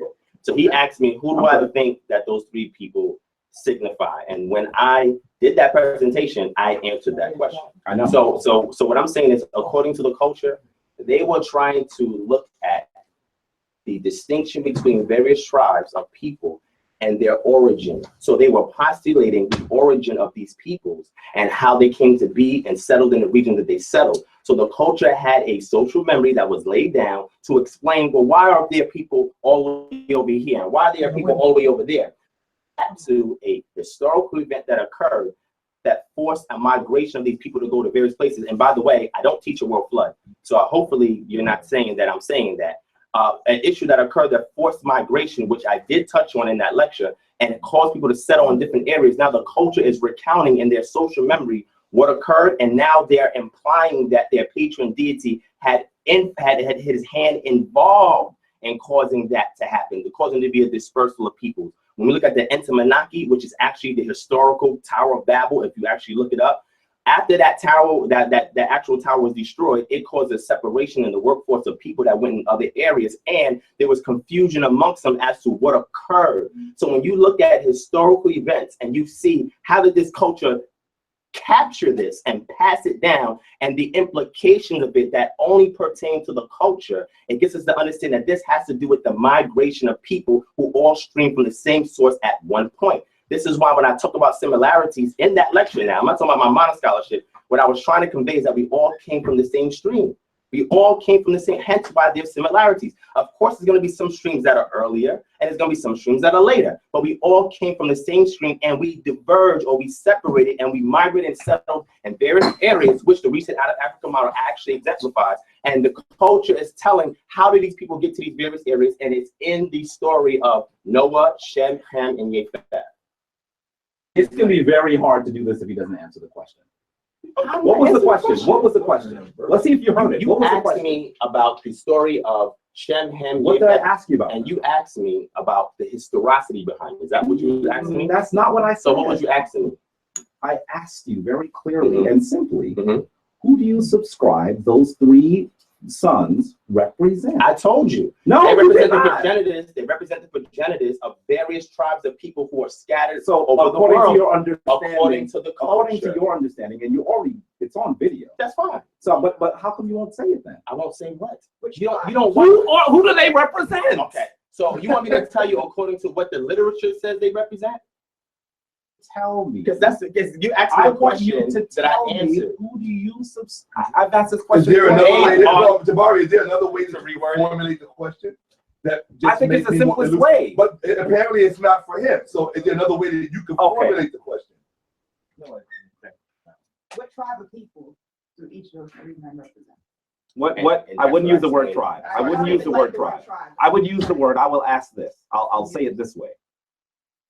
This brother is really good at semantics, right? Formulate. And so what I find is Can happening you is get to what I the find question? is happening is that essentially what's happening is, and then you don't answer the question. You dance around the question. We have You have to ask in the your question. video, in your video, you said that you subscribe And I said these words. We can play the video. Yeah, go ahead. I just You wanna make sure that's subscribe what I that these people represent certain peoples on the Yes. planet. said. Okay, that's what So I I said. want According the to cultural ask lens. you, Mhm. of course it's according to a cultural lens, That's what I but was that's saying. not the question. So what's the question? You're saying a lot of stuff that we don't disagree You're asking me on. to describe something that a culture has written, and you're trying to ask me who do these people represent in the cultural literature. Who do you Hold on. subscribe that they Let me are? finish. The cultural literature explains in Bereshit chapter 10 who these people are and who. Let me get it. Now you're asking me to answer a question from the lens of the culture when I also examine anthropology and I look at human migrations. So what I did was from the cultural lens of the people, stories that have been passed down, I showed the various migrations that happened and how they were viewing how these people came from one source and settled in different areas. So for example, the story of Ham is talking about what we will call Kemetic peoples, right? Who are those people? Okay, hold on. I'm going to explain. You ask me a question, me answer. Shem has to do with people that we would call Shemitic people. Japheth had to do with people called Japhetic people. So now that they understand who these various tribes of people are in their community, for example, Rodanim is one example of that, right? Person, and they see this culture and say, how did this culture originate to get to where they at? Yavon, how did this culture originate to see where they came from? So what the culture did was they created a story to explain that they encounter settled in the region that they settled and their progenitors that gave them forth. So if you say Ham is some of the African people. Where? Northeast Africa. It's not referring to all the people in West Africa. Hold on. It's not referring to all the people in West Africa because we know the origin of civilization of the Homo sapiens came from the Great Lakes region. Yes. Okay, so here's the thing. Could you help this? I think you understand what I'm saying. He's not answering the question. Okay, I understand exactly what Jabari He's is not, he saying, refuses man, to, but y'all and keep listen, on- and you know what I'm frustrated by? Because you said it in the video. Say it video. now. Why don't you say it, So, then? so I can address it. Repeat it. You ain't gotta say it. We don't say this. We We have- don't have time to do that right now. Oh, now we don't have time. No, we got time. We got time. We have 30 minutes. Wait, you're gonna look. We have 30. Listen, Wait, can I ask y'all? listen. Can I take a A quick editorial ahead, break. right? That's fine. Wait, we have 30 more minutes of this crossfire. It's back and forth. It's going about 2 minutes apiece, back and forth, right? But before the we continue the crossfire, right? We can continue crossfire, or we could take a few comments from the audience. Just, do you want some water, Brother Divine? You know, We're I have taking a some. few comments on the audience. You're not answering. Oh, that is my recommendation, because it's Let me ask you and we're what- caught, and we're caught. If a question is asked, who is the judge of whether it was The- the the- audience or the other audience, person? the- I'm talking about. the If that's the audience. case, let's move forward to another question. The moderator. Go to another question. And At go to any another given question. time, And then we can always revisit it. no, I can't. That's why I'm looking at you. No, here's the thing. If it is asked 3 or 4 times and it is answered in the way that this person is not my way, it's not my job to weigh in. It's not my job to weigh. My job is just to keep it to 2 minutes or call a digest. That's what my job is until I advocate it, right? I was just asking, just because there are people in the audience that have ideas, and I don't want those things to get passed. So what do we do? What do we do? I mean, He's about to play. Jabari, how long is it gonna take you to You get have that up? maybe another 60 seconds. All right. Okay, so we got 60 more seconds. So we have a half an hour. We have I want to make sure, you know. So we are about to hear, just to explicate, we are about to hear what it was that Divine said at one point in time that apparently is not being reiterated now at this That's point. right. So And he's that's what gonna tell Jabari wants to deal with. He's going to attempt to impeach. I love when Reggie says that word. It just sounds very cool. Impeach. Yeah, because if he finds an answer, Because I didn't get a at chance some to- point. Wait, hold on. I didn't get a chance to do the same thing when I asked my question. I didn't get to go to my sources and pull it out and play it. I didn't get a chance. No, wait. These are my sources. This is Hold on. Yeah, but you're going back to a source. Hold on, Divine. The source is you. Yes, to the basic. Yo, Jabari, just get your joint. While y'all doing that, we're gonna see what the I just wanted to say something to him. It was no question. I'm part of the audience. Let's not- All I want to say is that we're getting into what talking to me? No, I'm saying that we're getting into what we call circular reasoning. We're going in circles right now. He asked the question, answer. Half the audience understands exactly what Divine is saying, and half the audience doesn't. So we're going to keep going in circles, and it's going to be the same thing. At some point, we have to move on and agree his answer, but he didn't answer you. That's what I'm forward. So that the audience can benefit for additional questions. Hold on, Divine. Gas shop. To what just occurred, and this is not a slight at Jabari, it's just an observation, and that is that there was an agenda with his questions. Impeachment. And there's nothing wrong with saying that there's an agenda with this question. Read the screen. We're about to. There's nothing wrong with saying that there's an agenda with this question, because then one can equally say that there was an agenda with Divine's answer.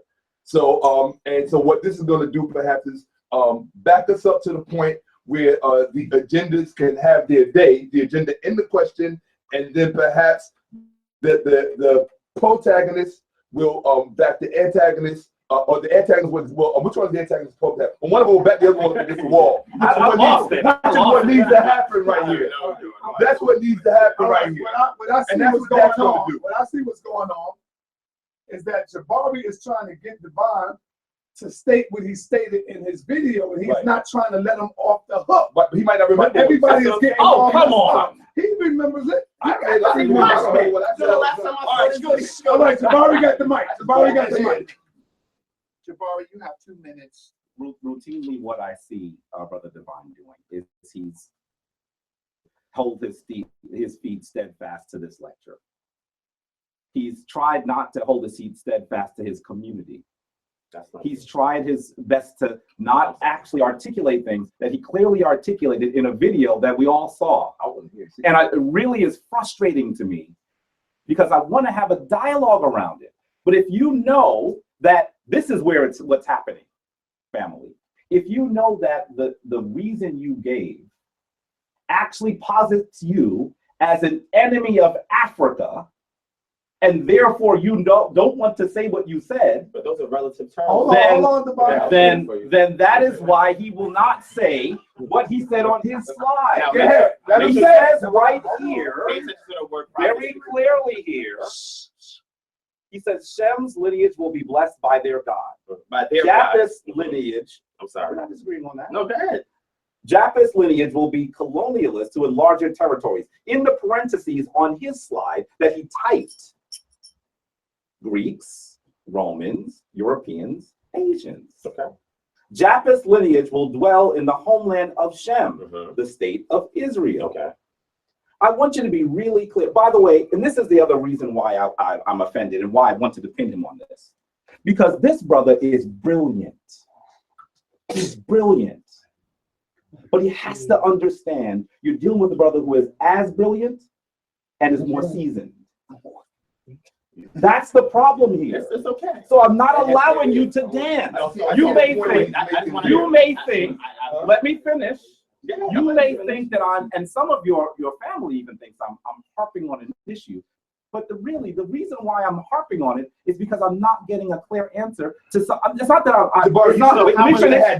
Because I see the point you're making. Yes. But that should have been up. So it is up. No, it wasn't up before. You were expecting him to know. But you really believe he doesn't know? So I want you to. And he never knows. Listen. Hold on. this is not, wait, hold on. This is. If you play the video back, I do have the floor, right? If you play the video back from the whole time I've told him that I saw this lecture. By the way, then he said he's only seen 2 of my lectures. And the reason, stick to the point. You got 1 minute. This is the point. Let me finish. Yo, why don't y'all let this is the point. That's the point without everybody. This is the point. He said, when I told him I looked at these lectures, oh, those are in 2014. By the way, I have the text. That he sent. Yeah, I did say that. He said those are in 2014. So I said, are you saying that what you said was incorrect? No, but then he said no, but that I've done more research. I said, I love that you've done more research. I assume because you're an intelligent brother that you've done more research in 3 years. You can't go but the point is, but you're talking while I'm had the 1 minute. Just give me a finger. Let me finish. Yeah. So what happens here? Not that finger. He was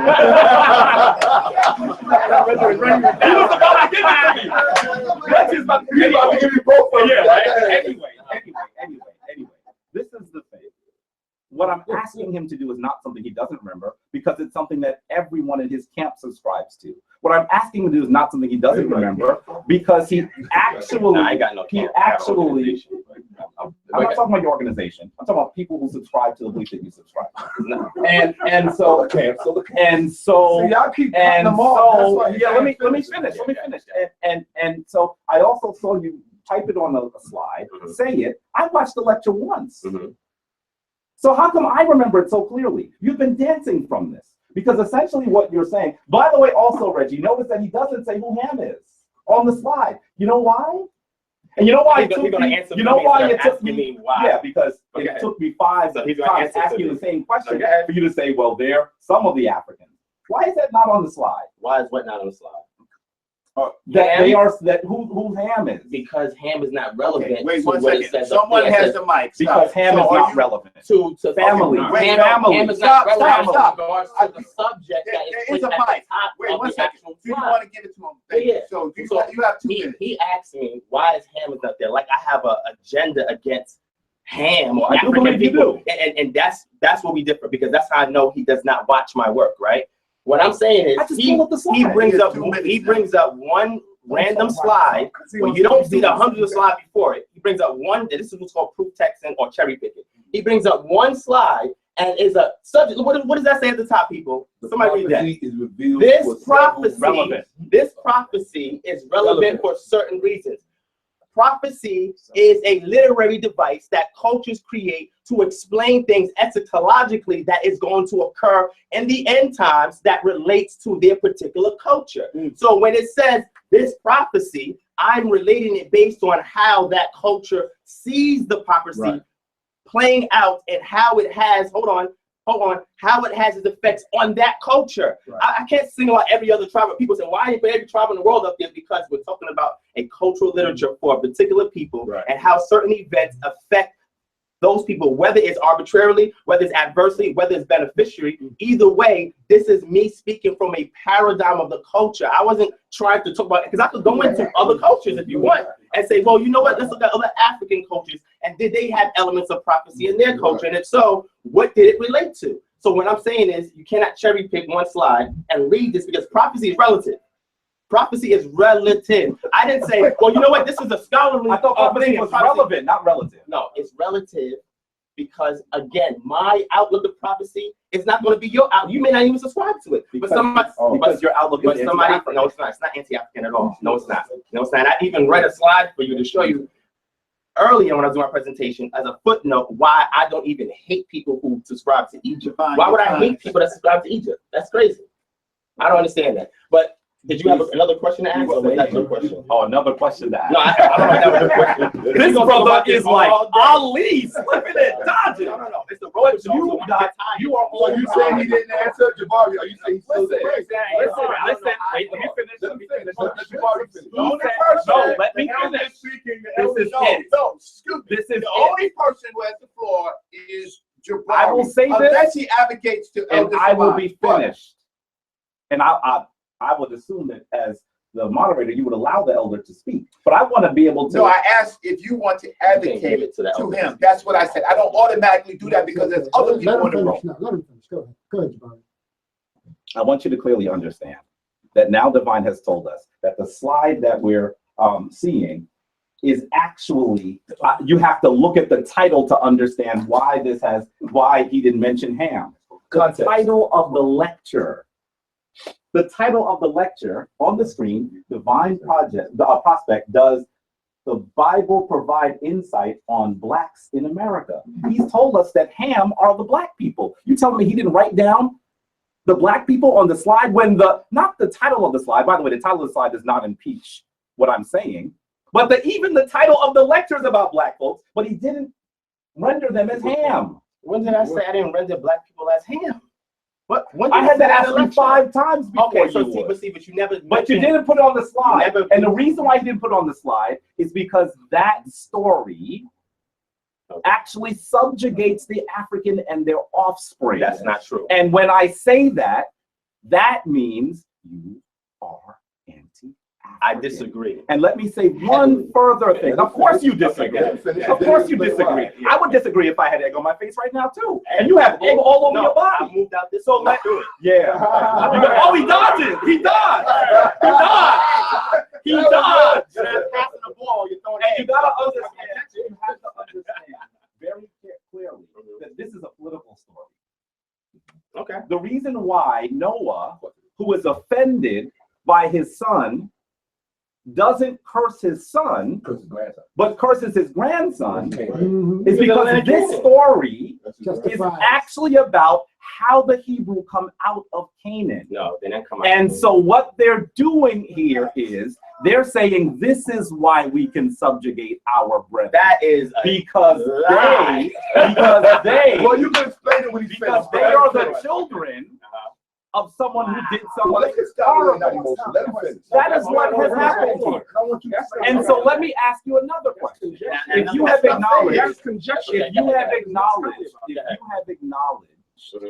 acknowledged, that Ham refers to some of these Africans, then let me ask you a damning question. A damning question. A damning question. Which of these brothers represent you?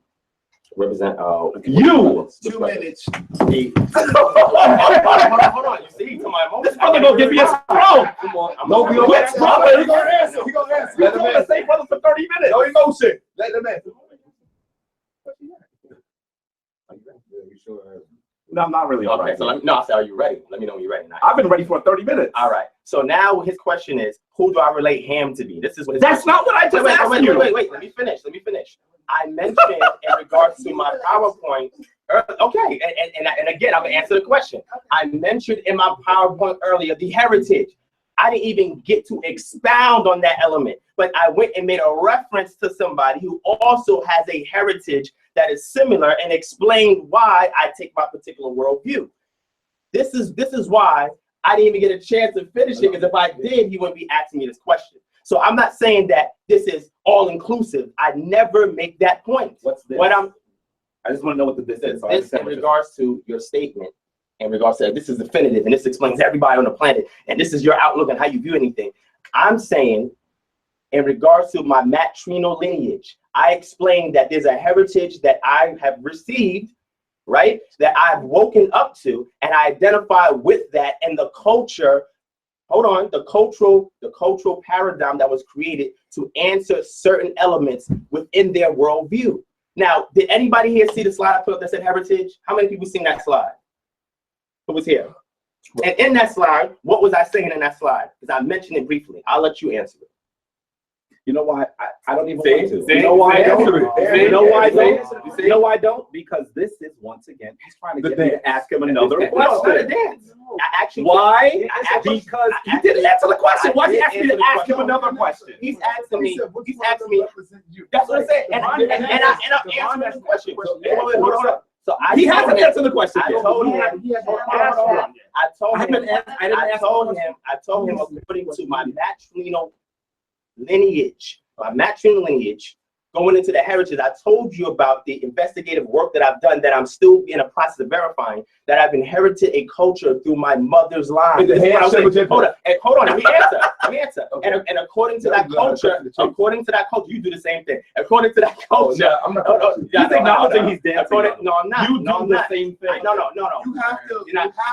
You have to listen to the and me, I go for the jump. I go for the jump. I take the head off. I take the head off. And then I bring it back. You ain't done it yet. You didn't do it today. No. I didn't have time to do it. He asked me who do I relate to, and I'm trying to tell him, at least through my matrilineal lineage, that heritage goes back to Shem. Wait. He's answering. Listen. The heritage goes back to Shem according to the cultural disposition from what I've inherited through my mother's matrilineal lineage. And I was trying to showcase for you, if I had time, the heritage section that actually built that case. So because you did not see it or didn't pay attention to that element of my brief dissertation, which I thought we would have more time to talk and I'll be able to show more slides, but I didn't, but that's okay. I was on the defensive before I even got to expound upon what my premise was, but I rushed to the matrilineal lineage element to show heritage that's been passed down through that lineage and validation of such to lean me back on my mother's lineage to Shem according to the cultural paradigm. Okay. Do you notice that this brother just went about his matrilineal lineage to find himself in Shem? By the way, the brother didn't even talk about his because we didn't go there. And you know why? Stop. Okay, here's the thing. Wait, you have the only person who has the floor is Brother Jabari, right? Okay. I am the moderator. I am not the judge, right? So I can listen to it. Divine answered the question the way he wanted the question. Answer the question. If you don't think it's sufficient, you tell us why. I think that the entire community should recognize it's not sufficient. You have to. And I think that what you should how many questions has he asked? It's okay. How many? It doesn't matter. He has a right to ask a question. I can't tell Divine to ask a question. I'm gonna put a period on this now. Let me put a period on this now. This brother has been dancing from this lecture. He's been dancing from this community. And now he had to go through his matrilineal lineage to find Shem. That's not what he didn't mention his patrilineal lineage. And that's because he knows, this is a brilliant brother. He knows that the argument he's making actually is one that is offensive to Ham. That's not true. And so if it is, this argument is offensive to Ham. No, this story is offensive to Ham. It's not. And so he even told you that Ham, after I had to pull it out for him for 30 minutes, represents the Africans. He said not all Africans. I'll let him say that. That's fair. I don't agree with that. But I want to be clear that if you view yourself in Shem and not with the Africans, that is the definition. Time out. In the middle of my comment, you're stopping me? No, go ahead. Let him go. I want to hear Brother Tesoriak as well. But I want to say to you, Here's But I want you to hear something. Listen, I want you to hear something. The reason why this is a political story. And it's told this way because it is about people who are coming outside of a group of people, and it's actually justifying the subjugation of another group of people. And if you disagree with that, I mean, No, it actually Egypt says has on done your the same slide, thing. it actually Egypt has done the says same on thing. your slide Egypt has done the that, same wait, thing. let me finish, that Japheth's descendants will make Canaan's descendants his servants, which is why the state of Israel was established to enslave and exterminate the Palestinians. So now he's even connected himself to the extermination of the Palestinians. How would I Brother, You're not reading that. What is he reading? I just read it. I read it from No, you. you misinterpreted all of what you just read. Because I didn't identify myself with Yefet. What does it say that Shem is I'm doing? saying to you. You So- have the mic. Can I? 1 minute, and then just give me the Okay. mic back. Okay. Just give me the mic. So understand that. Okay. That this is a situation where if you understand the story, I think he thought I didn't understand the story. No, no, if you understand the story and you understand that what he routinely does in this lecture, and I said it and he quoted it, I was like, yeah, I still stand by that. What he routinely does is he will cite a piece of the story, and he won't talk about, if you listen, the fish stinks from the head down. You can't just eat fish heads and say these aren't fish. This is So what he's essentially done, I wish I could. what he's essentially done, you can have an opportunity to speak. What he's essentially done is he's minced smaller sections of it because he knows if he recites the entire story, That's Which not we true. all it will be, which we all I know, teach this it will all be the time offensive. to my And guess organization, what? and I talk He about the didn't whole even put story. it on the slide because he knows This that is there's crazy. a problem with it. That's not And true. so I will That's not say true. to you, We- I will say to you Go ahead. that if you are trying to see how the Bible provides insight on blacks in America, then maybe you're also saying that the enslavement of Africans is justified. That's not what I'm saying. And if that is Because what all you of are Ham wasn't. saying, That's not true. if Perhaps that you could be is saying what you are inadvertently. saying, so he said all of Ham wasn't. So According to it the story, justifies it the enslavement of some Africans. No, it doesn't justify enslavement. Excuse me. Give me It the was mic. rules of engagement in antiquity and how wars are forged. And I'm gonna go into ancient Kemet's history and how they subjugated Okay. a whole bunch of people, Okay. killed a whole bunch of Africans, and I have all the references if you want it. Therefore, they're anti-African. You cannot make an argument like that. That you're not understanding rules of engagement in regards to war and antiquity. Go to the poetical stela of Thutmose III, and I want you to read that poetical stela, and I want you to tell me if that is the extermination or eradication or subjugation of Africans, such as what we would call Nubia or those of Tasseti. Then I want you to go to the Barco Gebel, Gebel Barco Stela, and I want you to go back, and I want you to watch that, and I want you to tell me where it says the slayer of all foreigners and the Nubian or Tassetis involved. Are these anti-Africans too? That's killing all of these Nubians and cutting their heads off. And so I got the transcript. We're gonna get to work. That's why when you don't understand rules of engagement and antiquity, you're gonna sit here and look at it from a modern worldview and try to impose your conveniences of today and forge it or impose it on people in the ancients. And you cannot do that when you look at literature or history. You can't do that. You can't do that. So just because a story is reconciling a military campaign, you can't say, well, then the whole story is saying that all these people got to die. That's not what it's saying. Because when you actually read the story itself, all those people were not killed. And there was even a way that they said in the book of Deuteronomy, before you enter these people, ask them, are we going to have an issue of peace? Is there going to be a peace situation going on before we go to war? You think the ancient Kemets did that? When they went and subjugated all these people, they came to them and said, hey, peace. You know, we want to take y'all over, right? Because we know y'all didn't have to do anything with A, B, and C. We want a peace treaty. Can y'all do that? That's in the Bible before they went on a military campaign. So what I'm saying is, you got to look at the worldview of the ancients and how they view society, rules of engagement, war, things of that nature. And then you got to look at the modern way that we view war and we view the subjugation of peoples, and we got to understand that dichotomy. You can't try to thread them through without trying to understand or properly extract what the worldview of the people was at that time, because the argument he's making, I can make the same argument for ancient Kemet and them killing Nubians or those peoples that populated Tasseti. I can go through the same thing with them. And even the Bedouin nomads, the names that they call those Bedouin nomads, who were, for example, those from Tasseti. If you go to the Middle Kingdom period, do Al-Lahum, hold on. Al-Lahum, when they came to settle in, how the Egyptians viewed them. I have all that information here. So what I'm saying is they call them vile, all types of names, Are they anti-African? No, you wouldn't say that. There was a situation that was going on politically with these nations, and this is how they're retelling the story through the corpus of their cultural literature. Let me see it. Well said. Let me get, I want to get my captain on record. I want to get my captain on record. I want to get my captain on record. Captain Cesario. Hold on, You didn't y'all. say anything. Oh, no, excuse me. I know big words too. I want to get. I didn't even know you gotta say something. She said something, but it was on point. Yo, hold on. I would like to get my captain on record after seeing that. Do you agree that that is offensive to you know? Is your captain your Hebrew Israelite? Brother, no. Let him answer. Let him answer, please. My captain. Okay, well, That's my captain. I always say my captain. He's the captain. When you say what's offensive, what do you mean when you say what's offensive? Uh-oh, here we go, another escape. Another got- escape.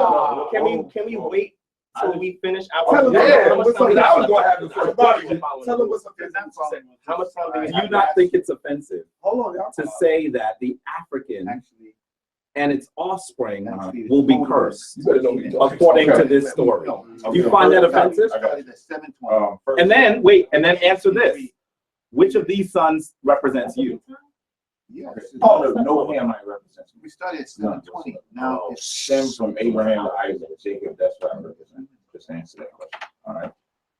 As far as is it offensive that Canaan, Canaan, the son of Ham, be made a servant because he disrespected his grandfather, because his father disrespected his grandfather? No, I don't find that offensive. The grandfather has every right to do whatever he wants as the patriarch of that household. So if he lays out the punishment to the father, or if he lays out the punishment to the son, he has that right to do so. I don't find it offensive. Was You should Canaan be- born, was you should- Canaan born you at should- the time? Yeah, welcome should to be- the Zodiac. He You have should no be- idea. he should be- You have no No, idea. no.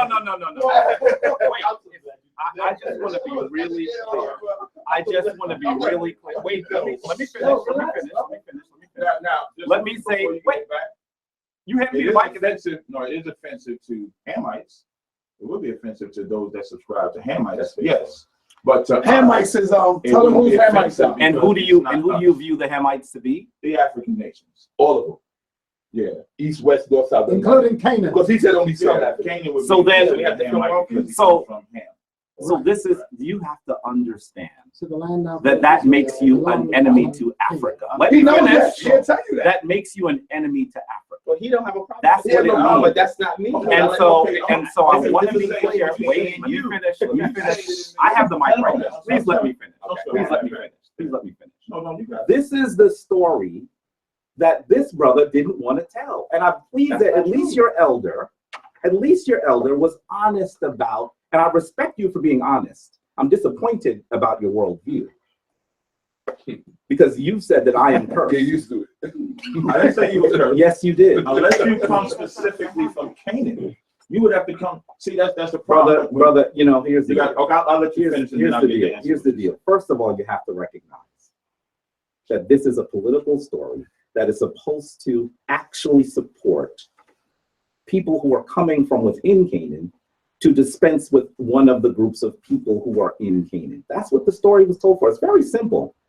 But what has happened is people who have been ensconced in a Western tradition, and brother, I respect you, but that is being ensconced in a No, you don't have Western to give me tradition. something. I'm fine. What, okay, that's good. You don't know All right. it's great.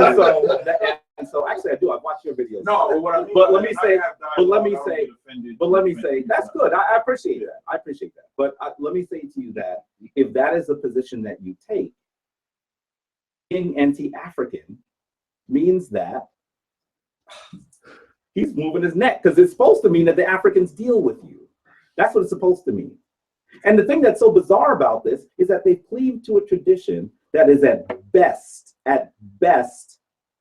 2,700 years old. I just want And they've relinquished a tradition so we can keep that the is format. that has over 8,000 years of Format, recorded the history. format was not. Reggie,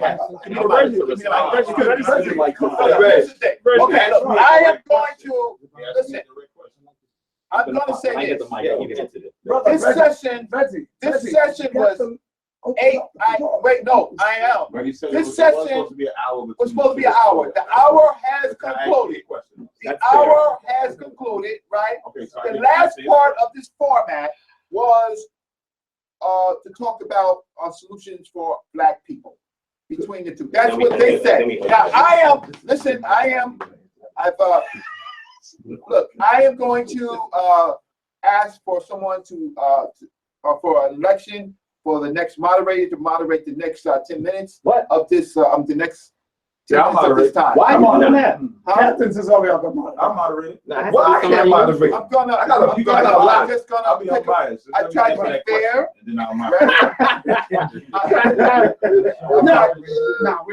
I've tried to be fair. You can let your wife possibly. No. The wife stay on the side. Okay. This is men. We got this. It's mine. Okay, so Okay, so I don't appreciate that. I don't appreciate that statement. No. This is men we got. Hold on. Oh, I ain't got nothing to do with that. Is this brother rubbing off on you? It's all right. It's my house. I'm giving y'all permission to do what y'all Thank gotta you, do. Oh. I'm Thank you, sitting sis. aside. Do Thank what you, y'all gotta sis. do. We When I'm ready for y'all to roll, I'll let y'all know. Thank you, sis. And I answer his question. Okay. Answer what he So- said. Did I ask a question? Yeah, you brought up the whole cursing. Okay. How can we We have we anti- 10 minutes of. We have 10 minutes, or I think the total was 10 minutes, or is it 20 minutes? 10 minutes. It's not gonna Or take that solution to long. Black people, and then it's the open floor. But I am advocating this last 10 minutes because I think that y'all can take care. Advocating? I'm leaving. Abdicating. Abdicating. Oh. Advocating. This, He's right. We do know the big words. Yeah. That's correct. Yeah. All right. That's fine. Y'all crazy. All right, here we go. Wait. We have to do 10 minutes. When I said, let me clear myself. Let me clear it up. All right. When I said let the brothers deal with it, it was only because of the respect of your wife. And I didn't want nobody turning up because I've seen situations happen like that. Relax. When other women would jump in the conversation. So that's the only thing I was saying. Okay. I was just saying I would rather let the respect. sisters sit out of it Okay. by the men, because Okay. you know, even though we wouldn't disrespect them, but we don't want to raise our voice. Okay. Because of that's what I'm saying. Okay. So that's what I meant by that. So, brother I Cesar, appreciate wait, where are you going? Wait, hold on. No, you want to just answer the question. You got to finish the format. That's why we can't do this. No, I release. Senator, if that elder can speak, then after him, I will speak. Okay. You understand that? Yeah, why you calling him elder? Okay, here's the thing. I am not going to relinquish. All right. I am not going to relinquish it, right? That we have to follow the format that I was appointed to do, right? So that means 10 minutes. Thank you. Yes, you can. You don't have to. Both of you. No, can it's not a debate. No, both of The you can make suggestion is, I think there are several people that want to talk. Yes. My suggestion is you have them raise their hands and you give them numbers, because what could happen is people can get overlooked. And I know there are a bunch of people that want to say something. I want to make sure that we're here. Okay, brother Clicko, can you take the numbers of people who want to? What I'm waiting on, and I never seen it because everybody. Okay, so here's the thing. We are in the section right now. We're in this section. We have 10 minutes to talk about solutions for Black people based on your lecture, right? So who wants to go first? Okay, yeah. Let's. Oh, you're not? I didn't see this all night. Let me see. You want to go first? Go It's 8:24. So do you want to do? How do you want to do? You want to be 5 minutes and then 5 minutes? How do you? No. He gets 10 minutes, and if he's done before 10 minutes, he can bring the question. Okay, so the whole thing is 20 minutes. Yeah, together. 20 minutes, 10 minutes. So it's 8:24. Brother Jabari, do you want to go? Yeah. 8:24. Let me say, Yes. with regard to 8:25. solutions, I'm a little. I just want to show What are you one looking slide. Just want to show The one clicker slide. or Both, that and the remote. Remote I just want is to show here. one slide once you remote is here? Where's the want to be clicker? prepared. You see the clicker? Look on your table. It should be back there, no? Behind you. There it is, right behind you, Reggie. See it next to the phone? Thank you. Okay. Do you have I a slide to show, or are you just going to talk on the solution? you know, here's the deal. Watch this up. I actually had slides to show. That's But why I I'm said honestly, you're going wait, around let me finish. No. You hear me? I'm saying what he said. I had slides to show with regard to how we build from here, right? I mean, he knows that a large section of my book my publisher hadn't even, he said, we're paying you for 7 chapters. I said, no, there's going to be more than 7 chapters because I can't leave us in a situation where we talk about lies that have damaged African people and then not pose anything for us to move forward. So I wrote it, right? It's important to me. But I will say that I'm a little disappointed and disheartened. And for a Kemite to say they're disheartened, you know that that is a heavy burden. Because I really hoped that we would get to the place where we would at least be able to identify as one people. We'd at least be able to get to the place where we would, because if you know who you are, then you know what you must do. And the challenge I have and I don't think that Brother Divine disagrees with me. I'm a little disappointed because I think that in the way he was answering the questions, he recognized that there was some substantial weaknesses. And so he just stayed away from them, even though I was asking very simple questions, right? And then I hear from our elder, or at least our captain here, that what has happened is he actually doesn't view me as part of his community. That's not you though. No, and that hurts. That hurts. So what I'm actually saying is it's really difficult for us to decide how we're going to build and move forward if we don't even understand that we are united as the same people. That's a real big problem. Right. However, I will say this. The key thing that we must do is allow people to understand the legacy of ancient Africa. Because I've shown you a story of a people who have inserted themselves in other people's history in order to elevate themselves. And we're in a situation where we don't even want to deal with our own history because we are confused because they've inserted themselves in other people's history. This is a big problem. Garvey is upset. He's angry right now. He's angry right now. Garvey said Africa for the Africans. He was talking about somebody else. He said he's gonna free the Garvey said Africa for the Africans. That's what he said. I know you don't know I'm a Garveyite scholar. I didn't say that to you. No. But it was one of the things that I did at Cornell. I studied Garvey. By the way, Garvey lived on the spot. Garvey utilized the Bible. And that was what he had. I'm not critiquing Garvey for using what he had to uplift his people. Why would I critique him for that? Yeah. I'm a Garveyan all day long, even though I'm a Kamite. Because like Brother Divine, I'm a Kamite. I'm a historian. I'm a priest. But believe it or not, I'm an African first. I'm willing to relinquish, and my priest who gave me the Ankh is here. And so this is a heavy thing because he might take my Ankh. But listen very carefully. Very carefully. If relinquishing my Ankh meant that African people would be unified and move forward into power, I would do that. That's how serious this thing is for me. But I'm in a situation in a room with brothers that don't even know who they are. They're cats barking and dogs meowing. This is a problem. It's a fundamental problem. There is no integrity. And when you have a lack of integrity, things cannot be unified.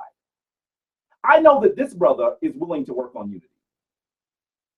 So I want to work with him, but I'm disappointed that he wouldn't actually own the challenges that come with his community. Then he tried to say, well, you have challenges too. Listen, brother, I visited the sites that you're talking about.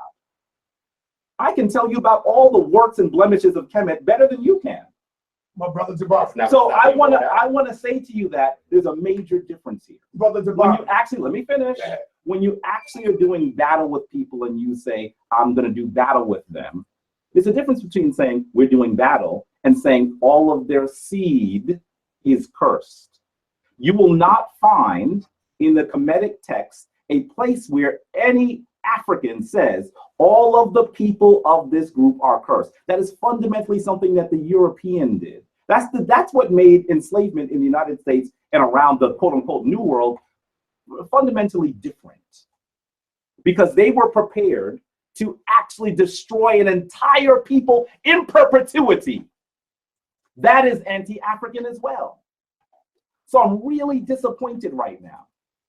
You know, all you have to do if you want to understand the conflict that sometimes the Kemetic people had with the Nubians, and this is something that Tombu do, that the Europeans do, right? We have names for people as well in our tradition. What you have to understand, you didn't hear that one before? The Tambu? I'm gonna share it with you. We may not agree, but I'm sharing with you. But you have to understand, that, for example, European scholars always show Tutankhamen fighting with the Nubians, but what they clip the picture, because if you look at the back of it, let me finish. If you look at the back of it, what you'll actually see is that there are other Nubians fighting with him. For most of Nubia's history, it was not a unified nation. They were smaller groups of people. So that yes, they had conflict with certain groups at certain times. At certain times. You're telling me that because people of the same ethnicity have disagreements, that it means that they are prepared to wipe out the entire seed and say that that entire line is cursed in perpetuity. I don't think you believe that. No, I think you were trying to say that because you were striking and looking for a place to pivot from. You didn't find one. So what you're trying to say is that they can't. No. Are you giving up your time? Because you got 4 more minutes. Can I say this? You have 4 more minutes on this question. If I'm going to relinquish my time, I'm saying you don't have to. I'm going to relinquish it to my elder. That's fine. Because I think that he should speak here. So that's the solutions. This is the solution that is ending. And Sir, if we accept the story in the Bible that Canaan, if we accept the story in the Bible that Canaan was cursed, then we would have to say that all our ministers, all our pastors who claim to have an African ascent, who have volunteered to enter into the tents of Shem and Japheth, Torah and New Testament, that they are volunteer Canaanites. They've accepted the curse of Canaan to serve their uncles in their tent. Because that was a curse that Noah issued to his unborn grandson. Because we didn't say that Canaan was alive or born when Noah cursed Ham.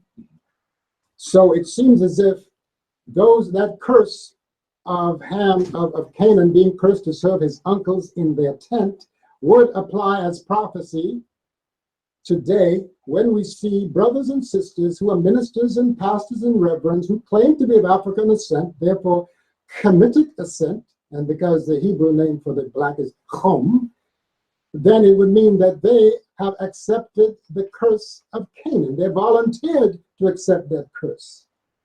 And they are in a very unenviable position of pimping our women to a savior who doesn't look like their husband. Because we see our women having a polyandrous relationship on Sunday morning with this savior painted by Michelangelo. So this is something that we have to look at because most of our people accept the Bible literally. Yes. Our brother here, he is able to delve into the history. Brother Divine, he's able to delve into the history. And I want to salute you, my brother, for really getting into the real deal, the real story, the real history of things, even though you claim a Shemitic heritage. However, if you claim a Shemitic heritage, I want to once again reiterate, how ungrateful can you be to your brother Cam, who rescued your prophets, who fed your prophet Abraham, went out richer than they came in because of the hospitality of the Africans of the Nile, who educated your prophet Moses, okay? How come now all of a sudden it's hatred towards the very people who made it possible for your prophets to exist? Hate! Tell me how you can perpetuate a hatred that never was. This is wrong. And I think that the time has come, my beloved brothers. I really want to let you know that I embrace you because I fed you in your name of Abraham. I educated you in your name of Moses. I rescued you in your name of Yeshua ben Pandera. Not Yeshua ben Yosef, because you do not know that one either. I know Yosef ben Pandera, whom the Shemites stoned to death in the city of Lud in the land of Canaan, now miscalled Israel or Palestine. People fighting over land that don't belong to either the Arabs or the modern so-called Jews. So I just wanted to say that I think the time has come for us to stop and give credit where credit is due. Honor the ones who rescued your prophets, who fed them in the time of famine. When your God was wrong because there was no land overflowing with honey in the land of Canaan, there was starvation there. Where did they come? Into the Nile Valley. Who fed them? We did. Who gave them gifts? We did. Moses, who educated them? If we accept that story is true. I'm saying if you accept the story is true, and most people do. So if you accept the story true, then you are being ungrateful to those who fed your prophets, who rescued them time and time again. And don't let me talk about who, Taharka. Yeah. How we came to the rescue of Israel. How are you going to turn against Taharka? And you know why Taharka came? Because Canaan was our property too. Don't be fooled by that Suez Canal there, that's psychologically cut off to make us think that there's something different between Africa and the land of Canaan. Your Bible indicates that Canaan is part of the African family. I think I'm done. You're my brother. All right, so yeah, You 10 minutes, right? Okay, so that was one side. You got to remember what the topic is, Yes. right? What does it have to do with Black people and solutions, right? My only problem is after this, I owe an obligation to the audience, and I asked someone to collect the questions. Can I have somebody? Anybody who want to speak? Right? There you go. Anybody who wants to speak, can you raise your hand? I need somebody to collect them and put them in order. He raising his hand. Standing up, soldier. Brother Hashar is too. I'm more of a question. It could be a question or statement. It could be a question or statement. Okay, so Zariak is one. Someone who's writing this down? You gotta help me out. Hashar is two. I'm gonna write it down. Thank you, Red Pill. I got it. All right, Red Pill, take over. Red Pill, take over. You speaking? Okay, hey, check this out. We're taking a 2-3 minute break. Let's find out who the speaker is going to be after Divine Gives us 10 minutes. gives us 10 More minutes. solutions. Well, Javon ain't gonna need 10 minutes because he's nice. I am leaving. I am leaving. I'm going with you. Have to go. Wait, Hold on. Where you going? Before you go, if I could. Hold on. Where you going? Shaka? We have this great thing for Africa. I just want to. Oh, Sonetta, get this Not on. even that. They I'll talk. never. Wait. Can you go back and say that again? Oh, give me the You mic. understand? Like how you brought up. Wait to Zariak. Wait. I want to hear what you're saying too. Oh, the elder ladies. It's not that we have this thing for Africans. And how the other brother said, because he considers himself African, then that makes us enemies.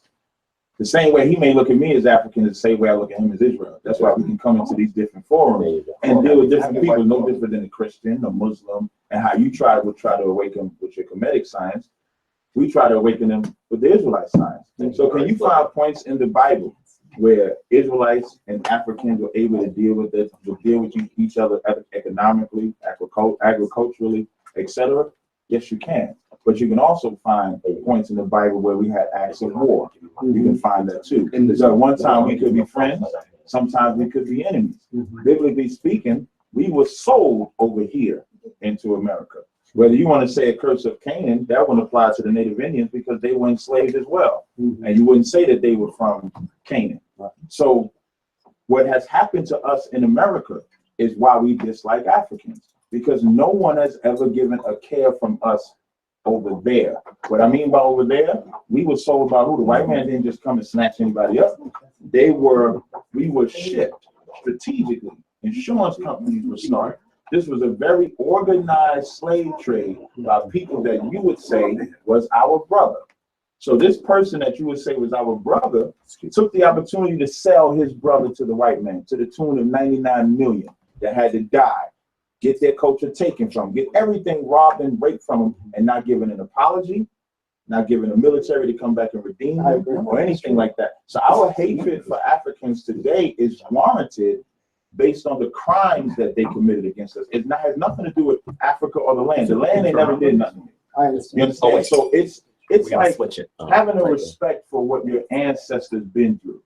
Like if your ancestors were like we hate the white man, I'm pretty sure you hate the white man too. You don't hate him because the skin color is white. You hate him because of the crimes that he committed against your ancestors. Israelites, we up the ante. Anybody that touched us, anybody that sold us, anybody that had a hand in with the white man, that will be my enemy until we get revenge for what happened to us. So then question, are you going to deal, Wait. I just want to give you the mic, I'm sorry. are you going to deal with your brother Ishmael, who was enslaving us for 1,000 years Absolutely. before the Caucasians? Listen, How come we never, when we talk of reparations, we never address the Arab question, who are still enslaving us to this day? Okay, That's an excellent question. okay. If So I that's something else we ought to be. Hell yeah, let me tell you something. We hate Ishmael too. That's right. There ain't no love for Ishmael. We don't like them Muslims. But what you said as well, like that criteria, they enslaved us before the white man came and enslaved us. So when people come and give us that Islam, we look at that just like Christianity. We look at that just like Kemet. Again, it has nothing to do with the people. It has to do with the crimes. If I was walking down the street and I just started beating on you, your family would hate me. Not because of who I am, I could have skin color and everything, but they would hate me because I beat on you. But are you going to overlook the hundreds of years? Are you going to overlook the hundreds of years of hospitality? When time and time again we came to your rescue, my brother. I want to build. I want us to build on the positive relationship that we had before that period when we may have disagreed. Okay, that's what I would like for us to deal with, and let us build on even here now. Let's begin to build on that positive energy. Okay. And I would like to respond to that. Me and you can build all day. Yes, sir. Because you black in America like I'm black. I cannot build with them. Now you said the years that we've had of getting along, so to speak, right? Well, them getting along ain't mean too much to them because they the ones that tortured us and put us in jail. I'm talking about like the African people that it's what in Africa. Yeah, from Africa to Kenya over here. So for all that prosperity that we supposedly had shared, where was the love from the Africans when they allowed us to be taken over here and changed? So it's almost like it's almost like a white man concept. Like the white man want to put us in chains for 400 years, and now because he apologized, he wants to now have peace. So he wants us to forget all the ass whooping and raping and everything that he did. African, you're asking me to do the same thing with the Africans. You're asking me to forget that they sold us to the white man, allow us to be caught. And then you got to take it even a step further. When we're traveling on that boat, our women administrating, we're defecating. I don't ask you to do that at all, because I feel the same way you do. I believe the reparations begin at home. So therefore, we must deal with our brothers and sisters on the continent. And that's one of the reasons why I will never set foot in West Africa, because that's the place from which our ancestors were shipped. However, that's why I go. The only way back is over. Some will say through. No, I say over. I go back to the origin. I go back to Happy Valley. Not just Kemet. I go back to Smythe Tawi. You see, there's another thing. We harp on Kemet. Thank you. That's only the northeastern section of an entire federated nation known as Smythe Tawi. The unity of the two regions. The rulers were called Neb or Nebet Tawi, Lord or Lady of the two regions, north and south, but not just a geographical designation. It was a spiritual and material one. It was about unity of heaven and earth, and internally, it was about unity of the right hemisphere and the left hemisphere. A lot of us, my brother, have been made to serve only the male part of our being. The female part, we call her imagination. That's why they say you only wipe your ass with your left hand. In other words, that's all the woman in you is supposed to do. You see, because the left hand is connected to the right brain, which is a feminine, intuitive, imaginatory side. This is where, as an artist, I can look at a piece of metal and I can see what I'm going to carve in that metal because she tells me.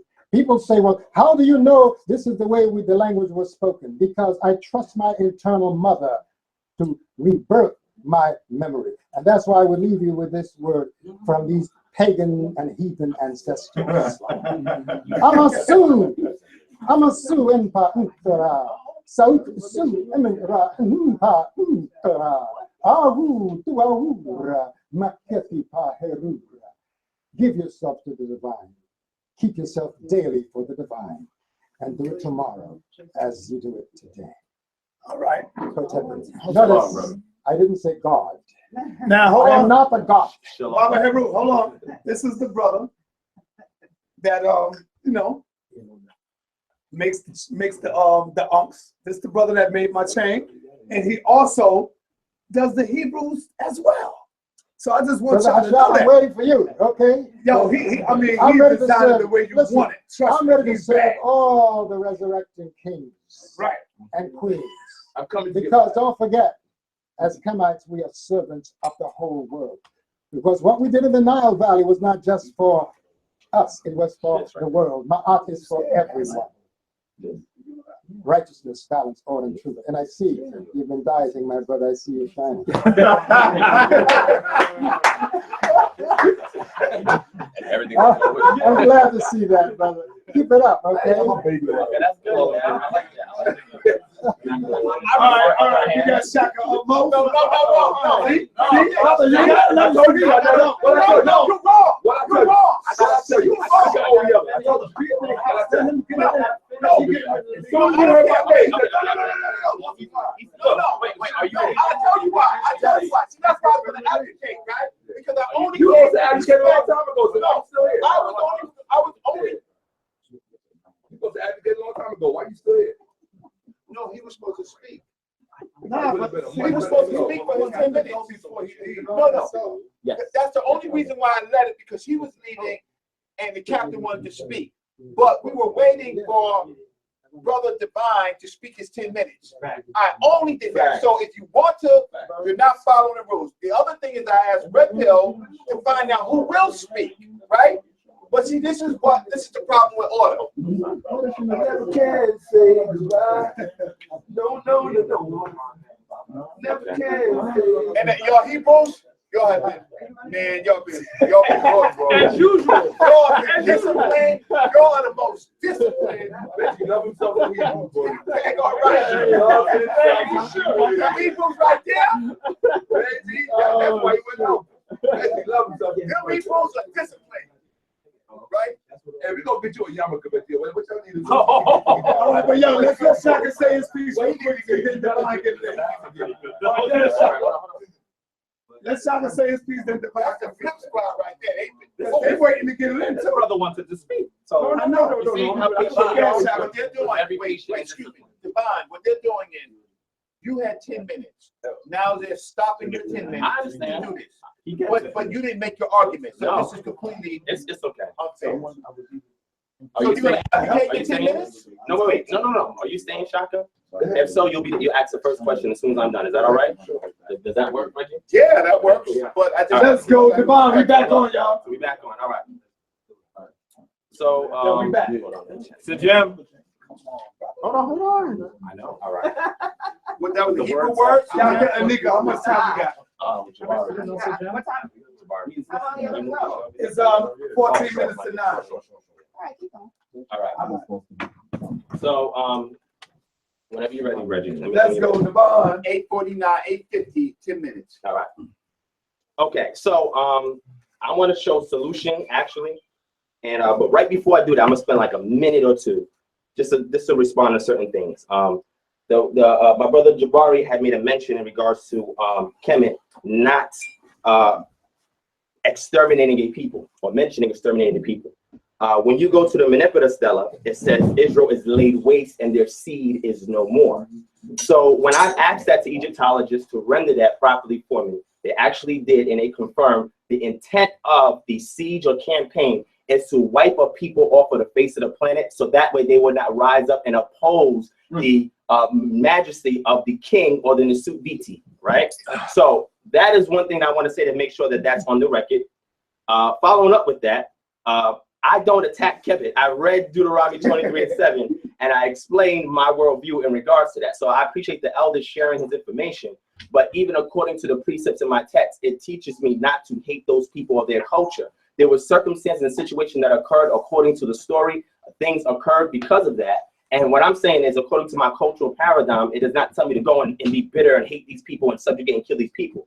The second thing I want to say, and then I'm gonna jump right into my solution because I don't want to waste time just talking, is again, if you go to the Thutmosis, again, pay attention to what I'm saying. And I have the transcription of it here. So those of us who can read Mejunecha in here can interpret it for us. And we have the board right there because certain points I actually did to verify. It says here, Amun-Ra, Amun-Ra, word said by Amun-Ra, Lord of the thrones of the two lands.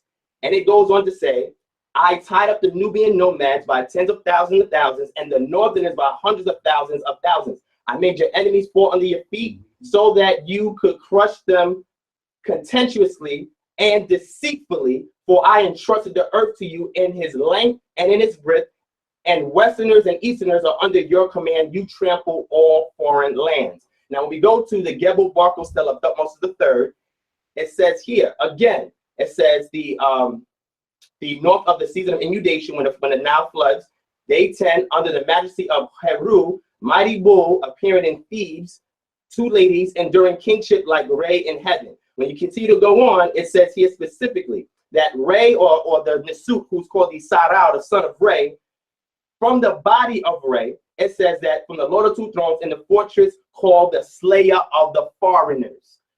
So now, when you actually look at and you translate that Mejunecha, which I wanted to go in and do, you'll see that it literally means to put to death, to kill foreigners. And when you read the other transcriptions, it acknowledges the Taseti peoples as foreigners. And we can have a linguistical conversation on that, which I think will be excellent, because again, you cannot sit here and be hypocritical to one culture and point the finger to another culture. But hold on, let me express my worldview and say, because in one culture we see the subjugation and the military campaign against one peoples automatically makes them anti-African. But now when we actually go into the stelas themselves of these kings and the Subitis, they're saying the same thing in regards to their God-given, I'm doing God in quotations, their divine right by the words of Amun-Ra or Re, and through Heru, whose throne that they're on, to go and subjugate these foreigners and be the slayer of them. I'm just reading what it says here, and we can, no problem, and we can definitely go into this further, because I'm not going to say, oh, they're anti-African because they did that. No, those are the rules of engagement in antiquity. And when you're in the Subiti, you have to express your rule and reign over peoples who are threatening the existence of your nation. So because I understand that, I'm not going to cast a finger and say they're wicked and they're evil for doing that, or that they're anti-African. That is just how things happen in antiquity, and I respect that.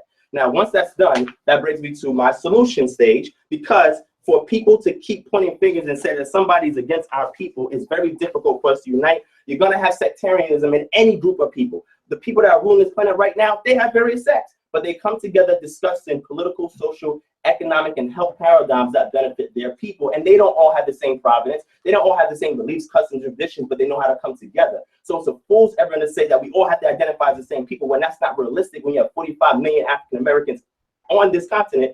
And with that being said, it causes a schism, because now it's like, okay, well, then I got to subjugate myself to your belief, or subjugate myself to your culture, instead of saying, look, RBG, at the end of the day, you have resources we need, we have resources that you need. Let's come to the table and talk and cross-exchange the resources, leave the numerators at the door, and bring the common denominators into this discussion so we can fix issues, so I can better your community, you can better our community. And once we take over, we can go on our separate tribes and our separate sects. That's being realistic. Now, in my presentation here, I'm going to show y'all, from my cultural paradigm, what is the solution for Black people in America, right? So I'm going to go with the first slide. Jabari 6:1. Now, this is the commandment, the statutes, and the judgments to teach you that you might do them in the land. This is a system of governance, a code of ethics, of morals, how to treat your brother, how to be respectful under the ancestors and the patron deity that allowed you to have the sustenance that you have, and under subjugation to an entity or power that's greater than you. Then that means my rules, or what I agree with, is not relative, which means that if I say this is right and you say it's wrong, how are we going to agree which is right and which is wrong? We have two different cultures. But if we understand the adverse effects of those things, then we can say, listen, this is detrimental to your community and my community, because my culture dictates this, your culture dictates that. Let's come together to formulate or synthesize various codes of ethics so we can create or aggregate a list of things to govern ourselves as a people while we are behind enemy lines.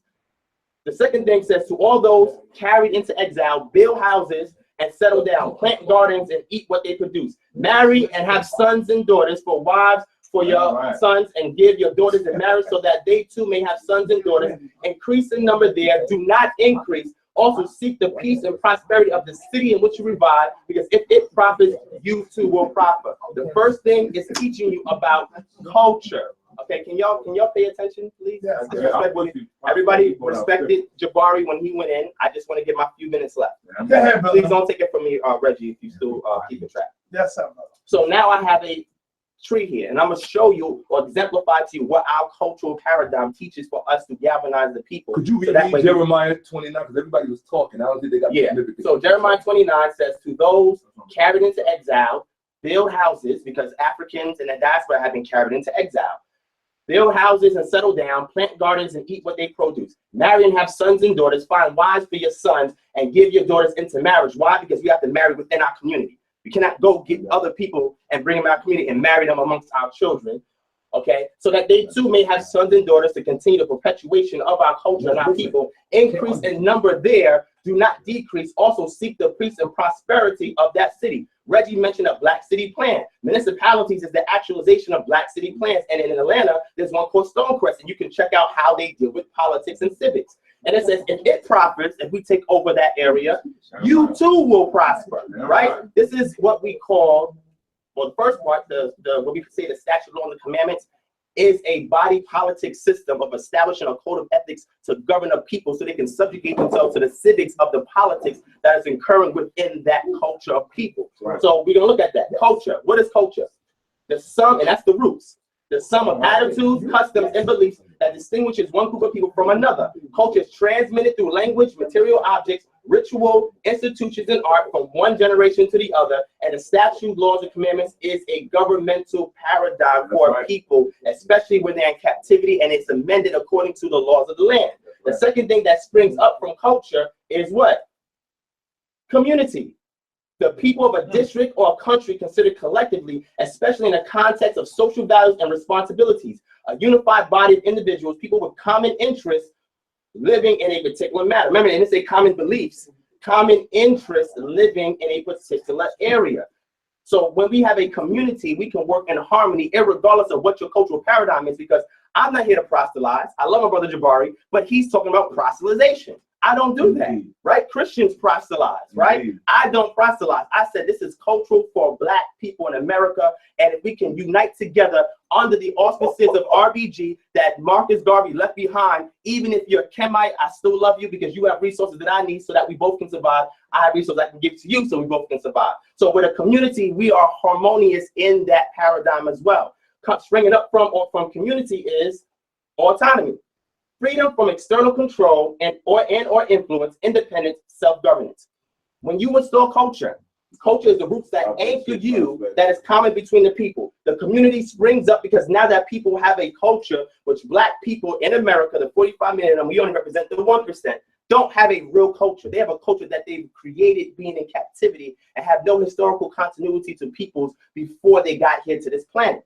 So this is why I examine all cultures and look at the paradigms in our culture and say, listen, that's a great paradigm in your culture. It can fix our ills today. Let's talk about it because I have one here that I can share with you. Let's implement it because it can help us. If Shaka Amos and brother Danya Allah, if brother Danya Allah has a farm, Shaka, okay, here we go. Shaka Amos, let's say he fishes. He fishes, he has a farm. We need food. Right? But he's willing to go do the hunting. You're willing to do the agriculture. And you say, well, I'm Kemet. You know, we about to be destroyed because it's the end of times where the extermination is laid upon Black people in America, because it's happening now in steps. Even gentrification is evidence of this. Now we're going to say, well, you know what? You got land, but because you Israel, man, listen, I'm turning my back on you. Right. I'm not going to deal with you. Or you say, you know what? I fish, but because you're Kemet, I don't want to deal with none of your fish and sit here and starve, and I got kids I got to feed because they pushed me off my land, but because you are a hunter-gatherer or a fisher, you can grab those fish. When we talk in this sense, it creates sectarianism because what it does, it divides people further instead of saying, let's just deal with the common denominators and leave ourselves in our own cultural tribes. This is the only way that it can be practical, and that way it can aptly apply to us today because our culture dictates. Culture or community and autonomy is the order of the day for Black people in America. And everybody's talking and laughing while I'm talking. It'll hurt what your captain. No, it's fine. It's fine. I was just you murdered it. I was just